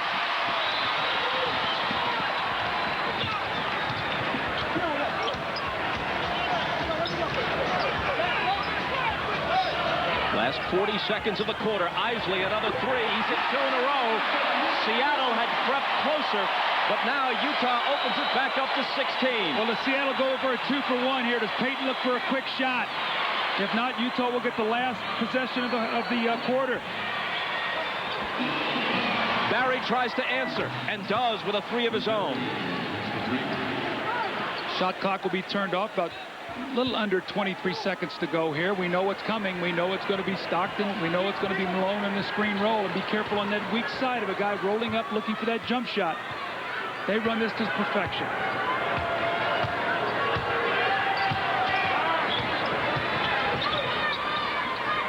Malone doesn't shoot many from there. Puts it on the floor. Leans in. Was fouled. And will come to the line with 1 second to play in the quarter. That's the call that Karl Malone did not get in the first half. How many times we talk about where he looked like he jumped sideways to try to create contact? This time, Ruben Patterson gets in the air after Vin Baker leaves his feet. Patterson comes flying over, and you see Malone jump a little sideways to create the contact. He did not get that call in the first half. He gets it here with 1 second to go in the third quarter.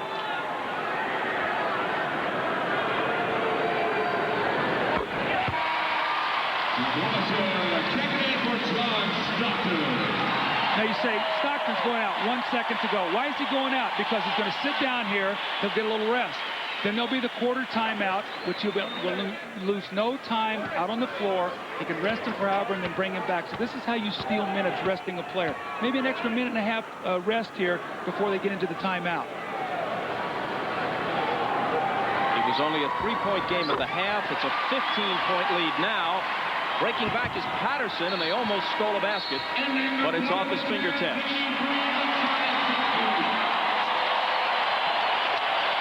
Bob, you knew it was only a matter of time. In the first half, they did not shoot the ball well, but in the third quarter, Hornacek and Stockton came alive. 8 assists, 11 points. They pushed this out to a 15-point lead, and Malone has been terrific.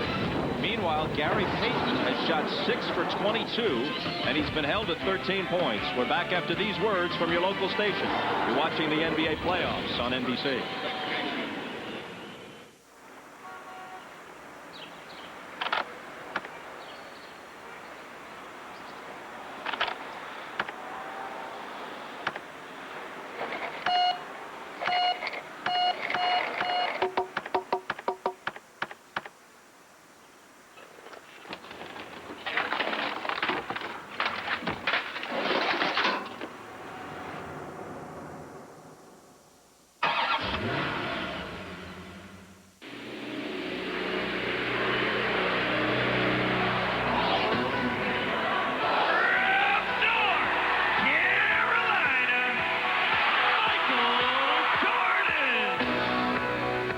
A story this big can only be told on the world's largest screens. An IMAX experience. Michael Jordan to the max. Up close, some heroes get even bigger. The 70s, next Sunday on NBC. I get lots of letters. Ed Husting of Yakima writes, Dear Burger Dork, you think your ads are so dang clever. Just show me the dang burger and tell me what's on it. Point taken, Ed. Presenting the Bacon Ultimate Cheeseburger, a towering burger boasting 2 sizzling hot jumbo patties covered with melting cheese and 8 pieces of mouth-watering bacon. It's massive and served hot because we won't make it till you order it. You were right, Ed. The food speaks for itself. Ford F-150, the best-selling truck in Texas. The truck that gives Texans more choices and now more doors. The all-new F-150 Super Crew, the only truck in its class with seating for 6, 4 full-size doors, and the title Texas Truck of the Year. To check out Super Crew or get into a new F-150 now with low 3.9 financing or $1,000 cash back, get to your Texas Ford dealer today and see why. Ford is the best in Texas. Watch the one and only Craig Roberts on Sports Sunday at 10:20. This copyrighted telecast of the National Basketball Association is intended solely for the entertainment of our audience. And any retransmission, reproduction, rebroadcast, or other dissemination or use of this telecast, or of the pictures, descriptions, or accounts of this game without the express written consent of the National Basketball Association is prohibited. Bring him back on opposition. Utah with a huge third quarter and leading 83-68 as we start the fourth. And the 31 points they got was off their defense. They created opportunities. They got out and run. See Stockton here with 9 assists. Karl Malone, we had 13 of 20, 35 points. So both of these guys just continue to get better as they get older. You knew this coming in. For Seattle to have a chance in this series to pull the upset, Gary Payton would have to have a great series. He has not had a great game one. Gilliam with a little jump hook that's no good. Shammond Williams picks it up and pulls up. Didn't get the bounce. You know what you were talking about there, Bob, with Payton. If they're going to win, Payton has to play well, and so does Ben Baker. Those are their 2 stars. And if Payton does play well, they can beat anybody. Today, both of those guys have struggled, and they're trailing in the game. 5 on the shot clock. It'll be Gilliam. Got his own rebound. Knocked away from him, and Shammond Williams has it. Brent Barry to Payton. Come on, guys. First easy basket that Gary Payton's gotten in about the last 15 minutes. He has 15. Vin Baker, meanwhile, has scored 10. Karl Malone leads everybody with 35. Howard Isley. See, that's the baseline cut. This time he handed him the ball. Remember the last time he faked it to him? This time he handed it to him, and Isley gets the layup. That's where that cut is so tough to cover.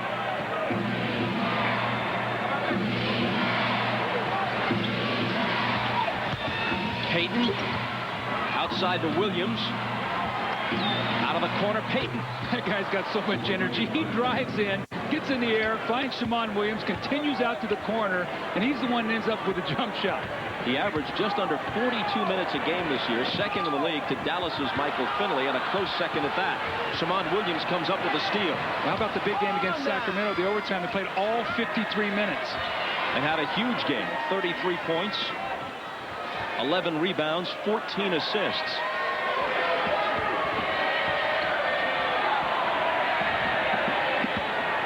Brent Barry. The rebound to Gilliam. Karl Malone just buried Brent Barry on the break that time. Just ran right up his back. And Hornacek buries the jumper from 20 feet. And look at Brent Barry. He's trying to get himself together. Looked like he fell on his left wrist. Karl Malone is like a homing pigeon. He knows where that ball is on that strong side. He's going right to that block. And he just runs right up the back of Brent Barry. Now watch this here. Just buries him and does not miss stride. Going right to that block. He wants the ball. Outweighs Barry by about 75 pounds. Brent got much the worst of it. NBA 2-ball. NBA 2-ball. Take the shot. Hi. Oh, yeah, hi. You seem a little Well, I would stand by your beauty. Buy you a Miller Lite, it tastes great. Sure, but I like it because it's less filling. Huh? Well, opposites attract. That's a good one. You want to go someplace in town? Yeah. Grab a Miller Lite. It's Miller time. Rookie. Volunteers, we all have regular jobs. We can be coming from anywhere. We get a call, we need to get to the fire right now. Things that are going through our mind are the hazards we might face so that when we get on scene, we're ready to act. We need a truck that can handle anything we throw at it. 4 full-size doors gets us in and out quickly. It's 6 people in the cab and there's a ton of room for cargo. Great truck.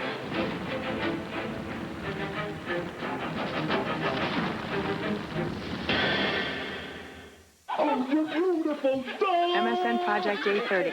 My birthday. I'll just take my check and go. Thanks. No, we told the agency we use MSN to pay everyone. You're joking. Look, for here. See? On MSN, we do all our banking, investments, we even pay all our bills. See? Boom. You're paid. You expect me to believe that? Yeah. Popcorn? Give me my money! Give me the money! Call 1-800-FREE-MSN to get the everyday web.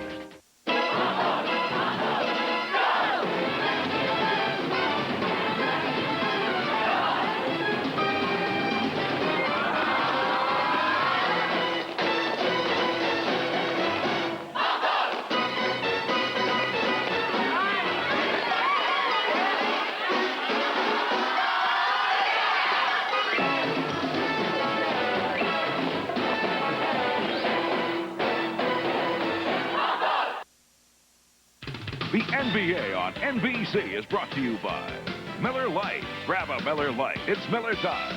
By Ford F-Series. The best-selling trucks are built Ford Dub. And by MSN, the everyday web. Gary Payton and John Stockton have been going head-to-head for 10 years, 4 times every regular season. This is the 4th time in the playoffs. Throw in all those practice sessions for the '96 Olympics. And if Stockton's Jazz wins today and they're up by 15 points, they'll be dead even after 56 games. Payton will have a 1-game edge in the regular season, Stockton a 1-game edge in the postseason. As a generalization, Stockton had the better of it in the first half of the 90s, and Payton has had the edge, although Stockton has always played him tough. Payton's had the edge the past few years. And what about the interview yesterday that you did with Gary Payton, the admiration that he spoke of? He has the ultimate respect when he plays against John Stockton. I thought that was terrific. Here is Payton drawing the whistle, hitting the basket, coming to the foul line. Well, they're finally starting to get some action moving towards the basket. Everything was going sideline to sideline with their passes. They were ended up shooting a lot of jump shots. Now all of a sudden, Gary Payton's getting a couple layups. You see he's coming off this screen rolls off the side. He turns the corner. And Orsitak late getting down there. So Gary Payton here, 5 quick points. And you know this guy's capable of throwing up a 20-point quarter. He has 20 for the game now, but how about this? He has taken 25 shots from the floor, and that was his first free throw. Well, again, when you shoot so many jump shots, you won't shoot free throws. Payton knows that. Hornacek to Malone, who was snuffed. Payton got his hand in there. Here he is, the head fake and the jumper. See, the guy, see, I like him because his theory, he sort of works on that saturation theory. The more shots you get up, the more you have a chance to go in. Bob, that was sort of my theory. As long as his arm doesn't fall off, he's taken 26. Here's Malone. Overshot that one. And it's Payton who comes up with it, spinning around Hornacek, bouncing to Williams. Barry for 3. And here's a Sonic flurry. They're within 7. And Utah asks for time. They get a few stops. Payton gets hot here, makes a few shots. Brent Berry's hit a couple threes. The momentum of this game has changed. Payton has hit 4 consecutive shots. Throw in a block here. How about that? On Malone, and Seattle is on an 8-0 run. Little up fake there that time. Gets Russell off his feet, shoots the jump shot. Then off the steal, they come pushing it ahead. Shammond Williams finds Brent Berry, who's spotting up. He hits his 3rd three-pointer of the game. We got a 7-point game, 8:34 to go, and you're watching the NBA playoffs on NBC. In my house, I have a stair climber. In my house, I have a stationary bike. A treadmill. In my house, a rowing machine. And they're all collecting dust. Get out there and explore from your Ford Outfitter. Outfitting you with the most far-reaching sport utilities on Earth. Ford Outfitters. No boundaries. Now available on video.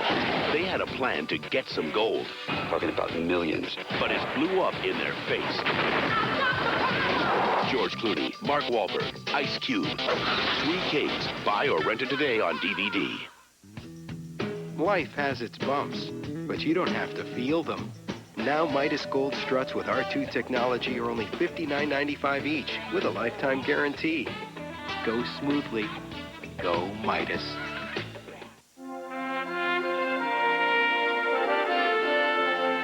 The family has always put in the forefront to protect the quality and the standards set by Adolphus Busch. The deep sense of pride that my grandfather taught me, that my father continues to teach me. I think he would be very happy that the generations of his family have practiced what he taught us. A force has been unleashed. Let's go, baby. Let's go. Let's go. And the elimination begins. With the storm comes the battle. Keep rebounding. And in a test of pride and passion, only the strong will be left standing.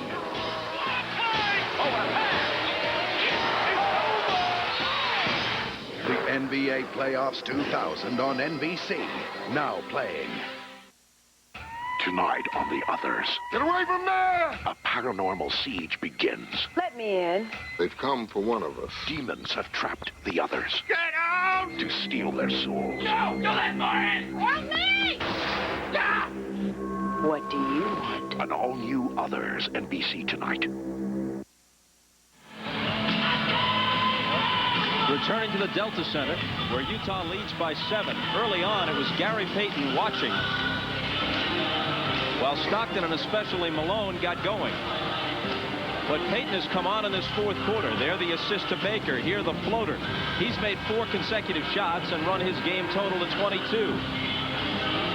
Meanwhile, Stockton has scored 10 and dished out 9 assists. Jeff Hornacek, after a slow start, has had some big baskets, and he's scored 11. Ostertag had a big first half, a bit quieter in the second. Malone with 35 to lead everybody. Payton with 22 points, 11 rebounds, 5 assists in 39 minutes. That's the whole game, unless my math is off.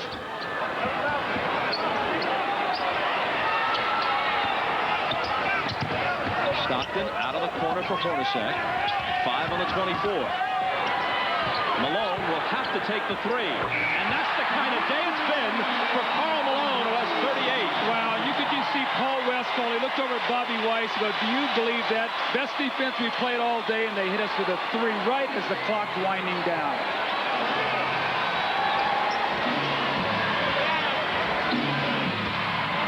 Payton to Foster for the hook that's way off. Malone takes the rebound.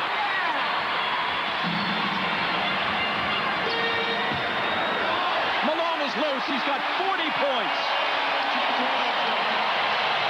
Great players out of timeouts make great plays. The game had gotten close, got it to win 7.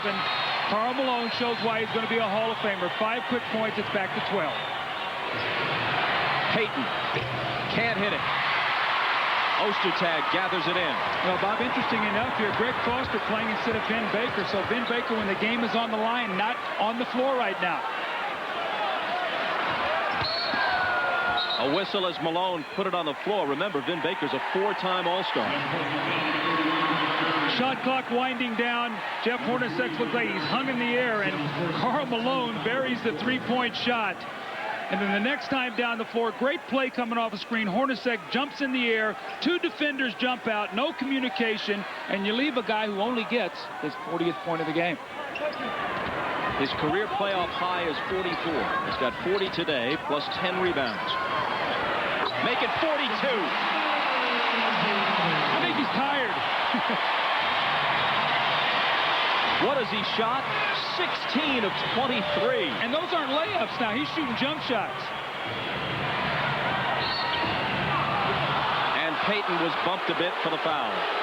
They call it on Stockton.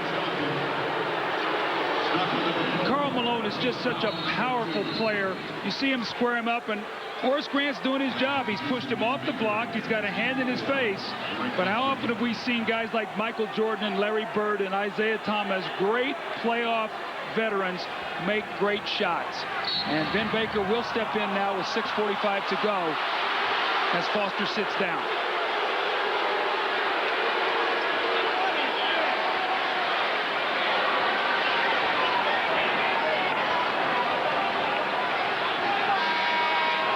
That one was called on Hornacek, although it was Stockton who was arguing. Team foul number 3. Number Paisley back in position. Stockton is very unhappy as he goes to sit down. We got to check. They may have changed the foul. The initial call was Hornacek. Shammond Williams almost lost it. Finds Vin Baker for the long one just inside the three-point line. Hornacek touched it last as it goes out. Karl Malone's career playoff high came in 1992 against the Clippers. They were a playoff team then under Larry Brown. He got 44 against the Clippers. Brent Barry. And the rebound to Malone. Look at Karl Malone run the floor. The guy is relentless. Going right to that block and wants to post up. They did change that foul. First they called it on Hornacek. Now they switch it to Stockton, and that gives him 5, which is why Jerry Sloan had to pull him out. Malone finally missed one. Shammond Williams has it. Takes it all the way himself and scores. Tough shot there by Shammond Williams. Going with that left hand. He's a righty. Did not use the backboard because he was coming right down the lane and had to go right over the top of Karl Malone's fingertips. 12-point Utah lead.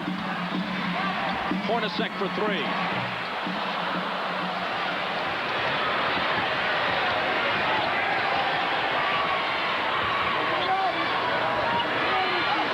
Horace Grant, given room by Malone, won't take it. Brian Russell is on Shammond Williams. A collision, and they're going to call it against Utah, and Jerry Sloan runs to the end of the bench. I thought for a second he was heading for the tunnel and back to the locker room. It's 4 on Russell.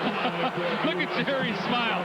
He cracked himself up. That's the quickest I've seen Jerry move in about 10 years. There's the block, and that's a pretty good call. Russell didn't have those shoulders square, and Jerry Sloan went running down the sideline.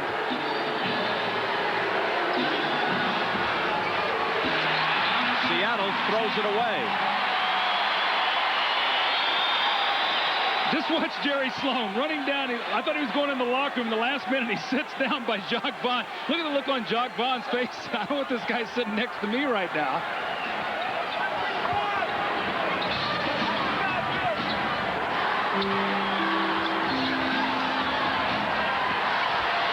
Malone sitting on 42 and heading to the free throw line.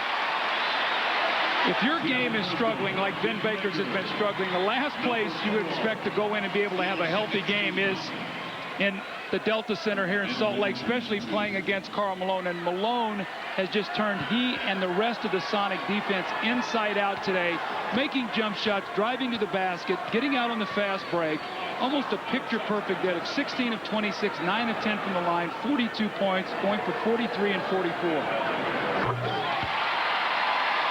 The next one could tie his career playoff high, and we still have 4:59 to play in this game.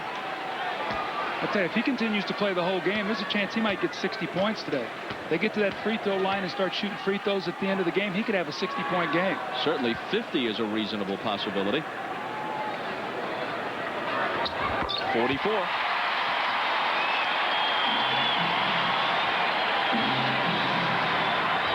But then there's this question. How big a lead is considered comfortable by Jerry Sloan when he thinks about getting the veterans out, because game 2 is Monday. Williams to Baker and Grant. I think that Jerry will play these guys down to at least, unless something happens here, they really push it out to about 20. I think you'll see him leave them out there probably to at least about 1 minute. I mean, this game is a 12-point game. They're still very much within striking distance.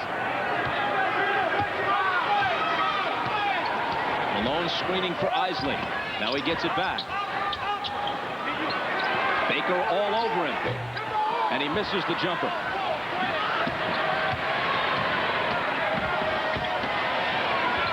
Grant from Peyton. Can't cut it to 10.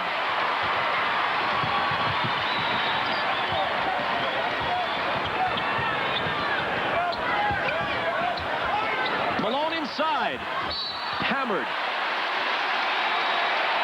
He does such a great job of sealing you inside. They do a great job of lifting people off the weak side so you can throw over the defense. And Hornacek, Stockton, and Isley are terrific post passers. But look what happens now. They get in front of him, so the weak side is pulled, and Horace Grant cannot get down there soon enough until he gets a foul. That's the ability for the people on the other side of the floor to recognize what he needs to do and give him a lane to work. In terms of scoring, his biggest playoff game ever now. So remember now, Jerry Sloan over the last 6 weeks of this season, basically since after the All-Star game, has practiced these guys very little. What he's done is he's tried to keep them sharp with some shooting games and walking through some stuff, but he realized that the time for them is right now, come playoff time. So he's done a magnificent job with his team, having them fresh. And you know what, Bob? I think they're fresher this year after an 82-game season than 50. And Malone and Stockton's stats are both up. I think that shows that. Well, the 50-game schedule was so compressed, and then the playoffs were compressed as well. There's more breathing room this year. Well, they played 21 games in 30 days at the end of the season, and they were worn out. Shammond Williams missed, and Hornacek rebounded. Jazz can hit the century mark here.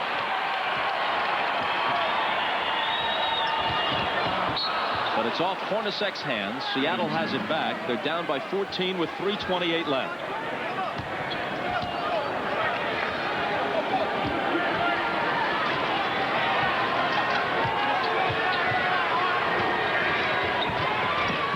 Shammond Williams, and a whistle from Bennett Salvatore.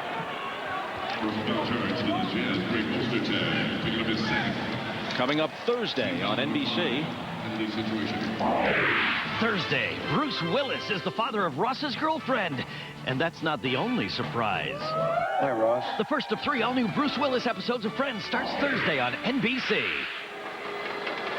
Boy, the clock moves quickly, doesn't it? 1 minute, you're a young star. Next, you're somebody's father. Shammond Williams hits the first. Now, if there's been I think a shining light today for Seattle, it's been the play of Shammond Williams. He came out, got them off to a great start.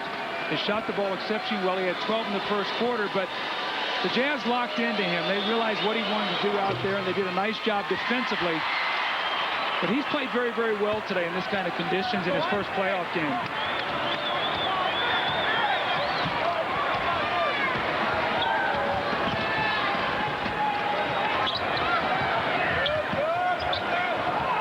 Malone from Russell. Oh, he doesn't get the roll. Still battling on the glass. But Grant comes away with it. That could have given him 48. Williams for 3. There he is. Shammond Williams played a great game today. And again, it's a 10-point game, so we've got a lot of time here. 2:41 to go, and Jerry Sloan's bringing John Stockton back into the game. Malone within a basket of 50. Malone, very upset, felt that Horace Grant hit him on the elbow when he took that shot. Still went in, and Greg Willard just turned and ran down the floor. It's a Jazz playoff record. Adrian Dantley had 46 against Phoenix 16 years ago. I think it's apropos that Malone should have that record, don't you? Agreed, as Williams misses long. Rebound to Hornacek.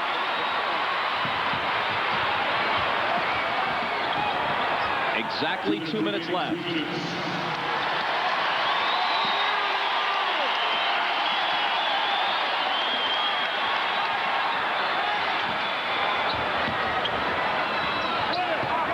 Russell threw it away. Closest guy to it was assistant coach Bobby Weiss on the Seattle bench. That's the basket that gave Malone 48, and the Jazz lead by a dozen.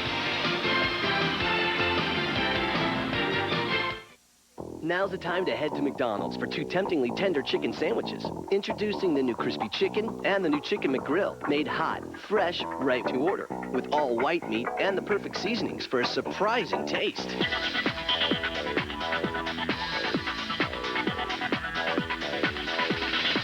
Whoa, that was only the first bite. Who has 2 great new chicken sandwiches? Did somebody say McDonald's? A worldwide Olympic partner. On May 5th, the battle begins. Russell Crowe, Gladiator, rated R, starts Friday, May 5th.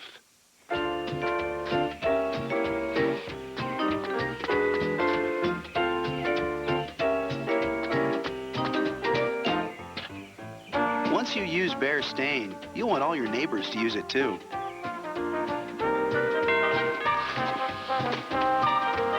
Bear Stain protects against UV rays, mildew, and moisture. And with thousands of colors, you'll love the way it looks. So will your neighbors. Bear Stain. Buy it at the Home Depot. This is a weird one. Guy's got a metal plate in his head. Now he's picking up radio signals on it.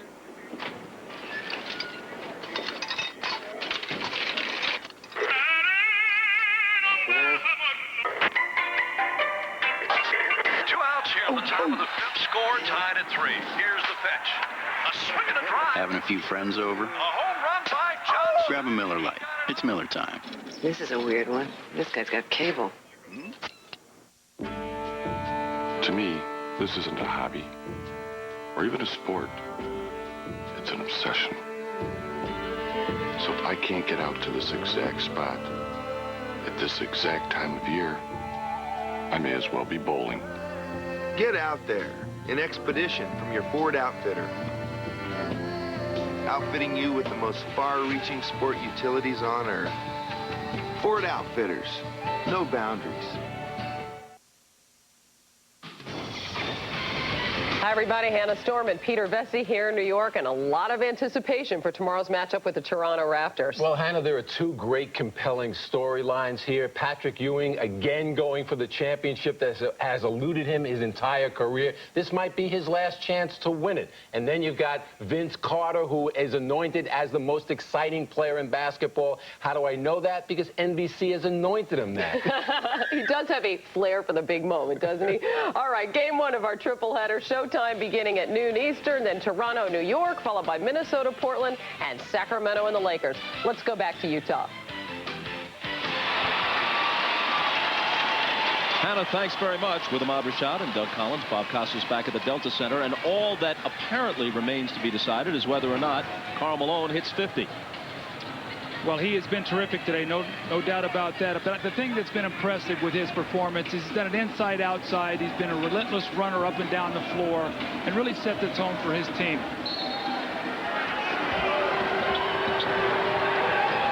Payton will inbound. Now he's got it back. He's shot 10 of 27 in this game. Here's Brent Barry. They got to think about a 3. It'll be Williams, who cuts the lead to 9. This young guy really has shot the ball well. You think your first playoff game? And now Williams fouls Russell. Pretty close to intentionally stopping the clock with 1:35 remaining.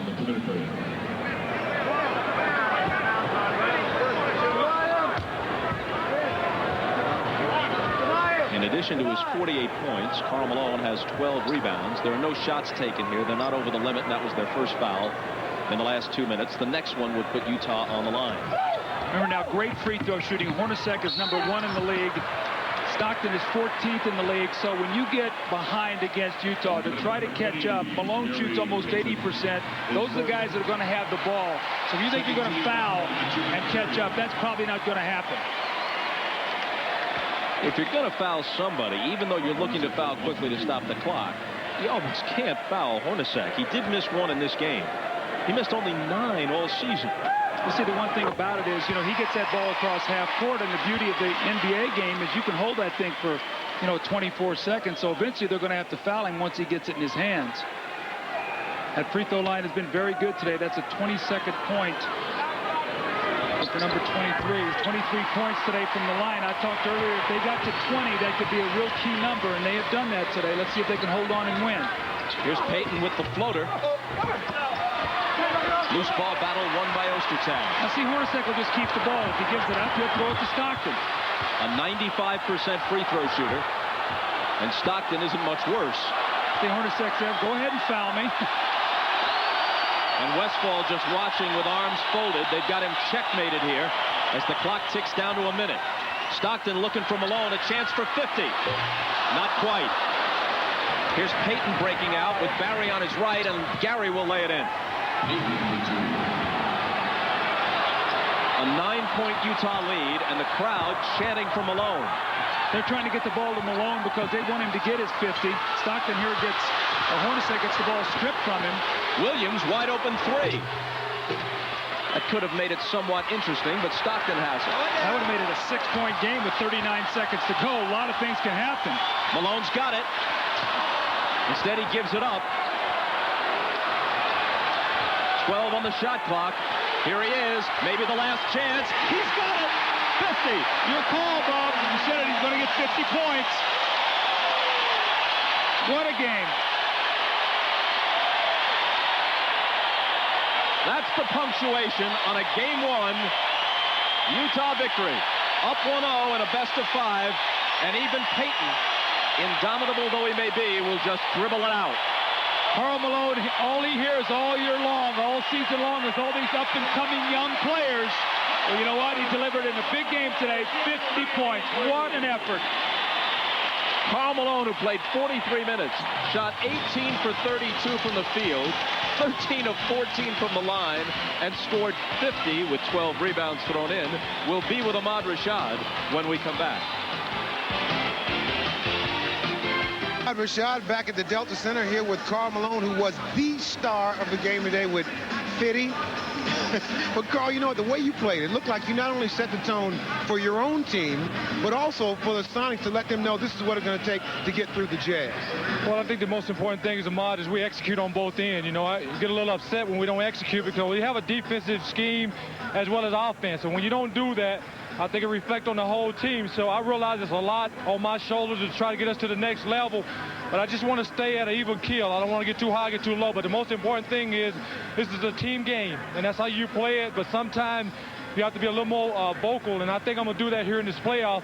But I have to be ready to play also. If I'm going to be vocal with my teammates, I have to get the job done. So this is just one game. These Sundays it's going to be a tough game on Mondays, but we're looking forward to it. All right, so many people have talked about the window of opportunity here is closing on you all because of age and things like that. You're playing as if no window exists. Well, one of my heroes is Cal Ripken Jr. You can't stop Father Time, but you can slow him down by doing things to get yourself ready to play. And that's one of the things I prided myself on, is try to get my job done in the summer and during the season. But like I said, it's one game at a time. But they can talk about we're getting old all they want to. But we're just going to keep playing and plugging away at it. And I just want to say thank God for giving me the strength to go out here and do the job. All right, Karl, congratulations on a great game. Thank you very much. Good luck on Monday.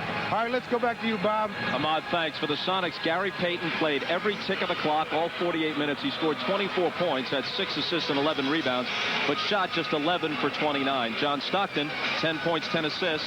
John Hornacek, 13 points, 11 assists. Once again, the final score from Salt Lake, the Jazz 104 and the Sonics 93. Tomorrow, another tripleheader begins at noon Eastern. Raptors, Knicks, followed by Minnesota and Portland. Then the tripleheader concludes with the Sacramento Kings taking on the Lakers in L.A. Coming up tonight on NBC, The Pretender, followed by The Others and Profiler. For Doug Collins and Ahmad Rashad, I'm Bob Costas. You've been watching the NBA playoffs on NBC. Lake City, Tom Hammond, Bill Walton, and Todd Harris. Game 2 of this Western Conference Series as we look at our Gatorade starting lineups. And Paul Westphal of Seattle going back to Vin Baker in the starting lineup tonight in place of Laz Burrell. And it's the familiar starting quintet for the Utah Jazz, headed by Karl Malone, who had 50 points in Game 1. And Game 2 underway, and they'll toss it again. Good move by Paul Westphal to come in and try to do something to get Vin Baker after the very disappointing 4 for 18 performance. Official tonight, Javi, Ed Rush, Duke Callahan.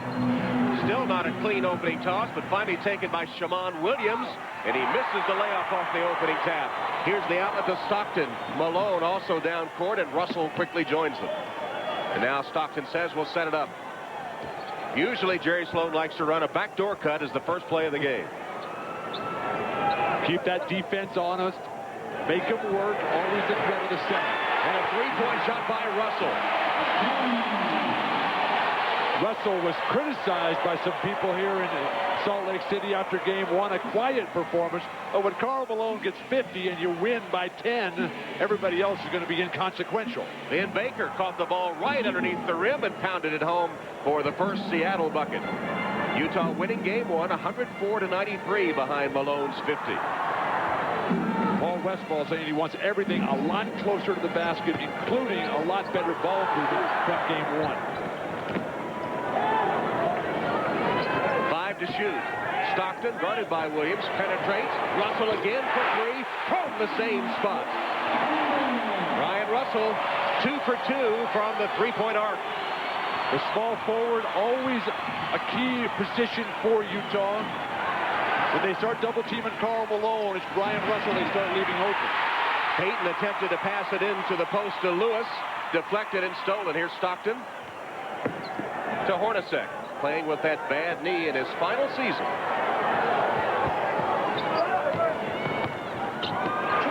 Stockton reverses it through. Baseline drive by 38-year-old John Stockton.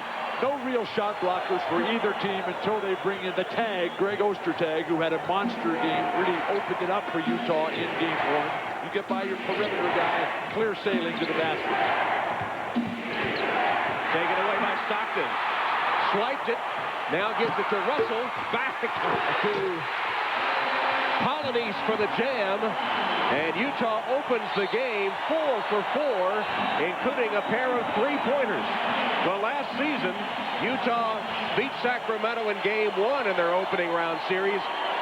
Had a mental letdown in game 2 and lost it, and it looks like they're intent on not letting that happen tonight. And when we asked Jerry Sloan about that, Jerry Sloan said he didn't have to mention anything to his guys because everyone else has been bombarding the Jazz with statistics. But with John Stockton working along the baseline, Horace Grant just inexplicably does not move his feet at all. Easy reverse layup. And then John Stockton, the career leader in steals in the NBA, just picks it too cleanly.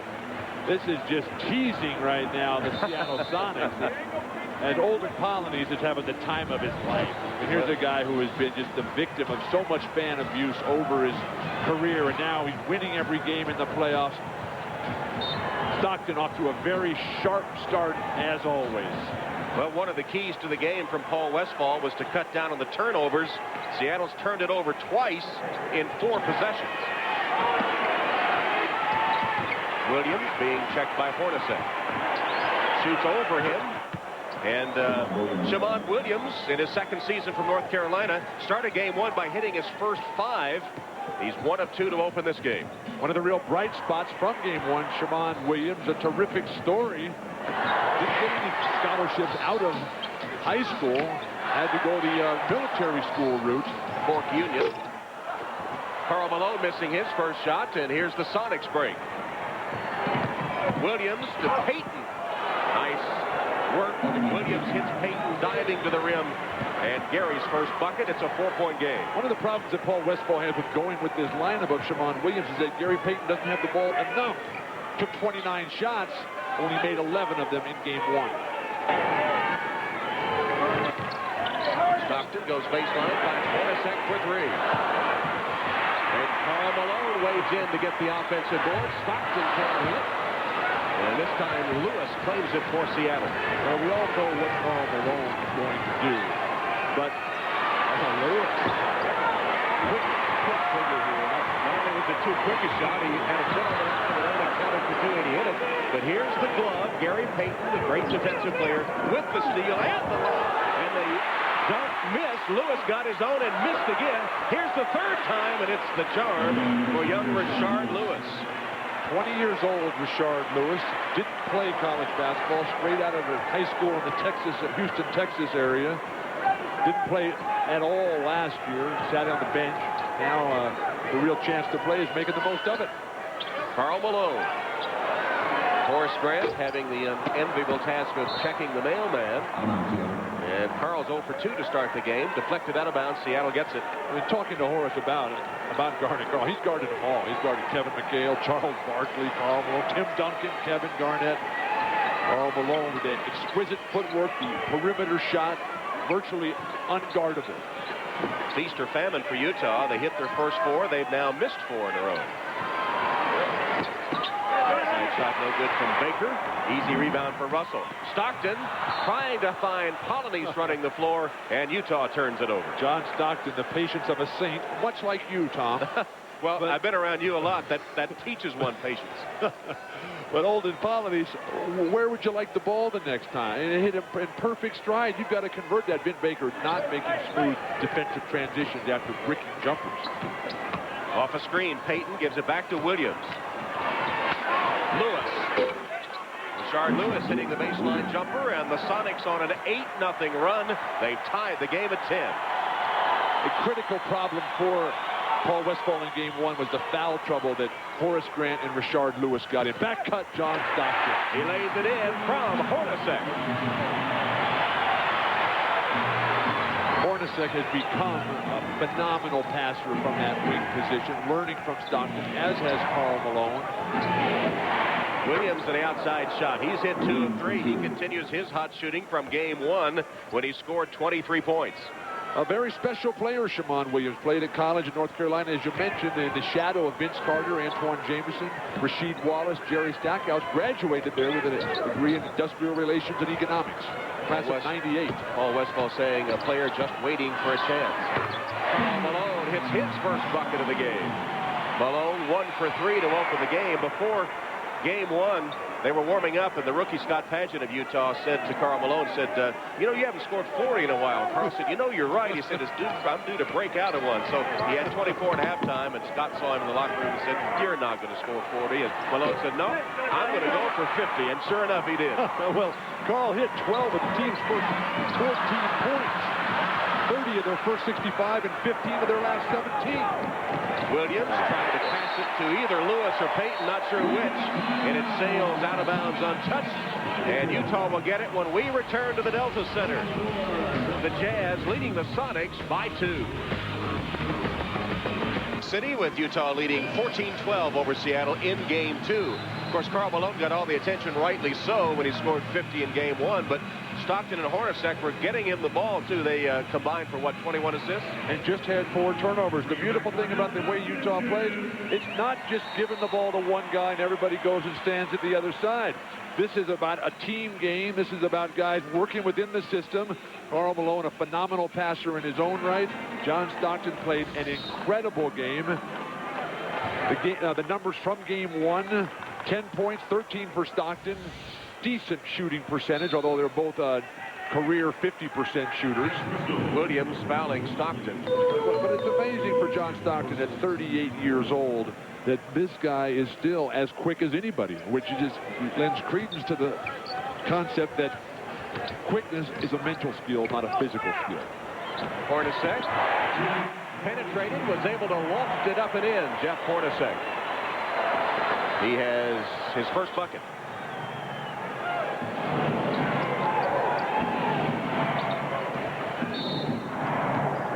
And a whistle as Vin Baker. Polonese fouling as Baker sprinted to the rim. Let's check in now with our sideline reporter, Todd Harris. Todd? Thank you, Tom. Well, true to his word, Seattle coach Paul Westphal didn't panic after game 1. The only minor changes, the reinsertion of Vin Baker back into the starting lineup. But he told me it wasn't really to get Karl Malone's offensive stopped. It was get Vin Baker going on the offensive side. Just like that dunk. He feels that if Vin can get some points before Ostertag comes in and bangs on him, he'll be better off. And remember, Seattle has had success here. 10 wins, 17 losses in the last 27 games. Back to you, Tom. All right, Todd. Shammond Williams with his 4th assist, finding Baker. He tumbles down. And the shot missed by Stockton, but back tap to Isley, who's replaced Hornacek On the floor for Utah, Howard Isley, 6'2", in his 6th season from Boston College. The offensive rebounds that went to Seattle in the first half of game 1, 14 of them are now going to the Utah Jazz. And the layup are always there for John Stockton. Got right around the much younger Williams. John Stockton has scored 6. Offensive foul. Vin Baker trying to establish position, just throwing the Utah Jazz defense out of the way. When you come down in transition, you've got Olden Polynice taking the flop right there. Olden is just celebrating gleefully. Stockton feeds it back to Russell. Ball fake on Lewis. Missed the layup, and Lewis rebounds. Here's Payton spinning his way. Lewis already with 4 boards. To a bad pass, though. Deflected by Russell and taken by Isley. It's just sad for Rashard Lewis. Oh, Russell hot. Missed that. He'd hit 2 from that 3-point spot earlier to open the game. But it's sad for Rashard. That's an interesting shot. Williams a pull-up 3. Easy rebound for Carl. 3-on-2 break Utah. Isley, Stockton, Malone. Got it. Has Shammond Williams been watching Jason Williams play? That was a ill-advised quick 3-pointer, which led to an easy 3-on-2 break for Utah. Todd Harris was talking about Paul Westfall's strategy. You know, he's from the Boston Celtics, Bob Boyd, when he was his college coach, school of thought. 7 on the shot clock. Make them play your game. That's what Gary Payton is trying to do. More turnovers. Payton just lost that one. Unforced error as the shot clock was ticking down. Russell runs the floor, beats Lewis to the goal.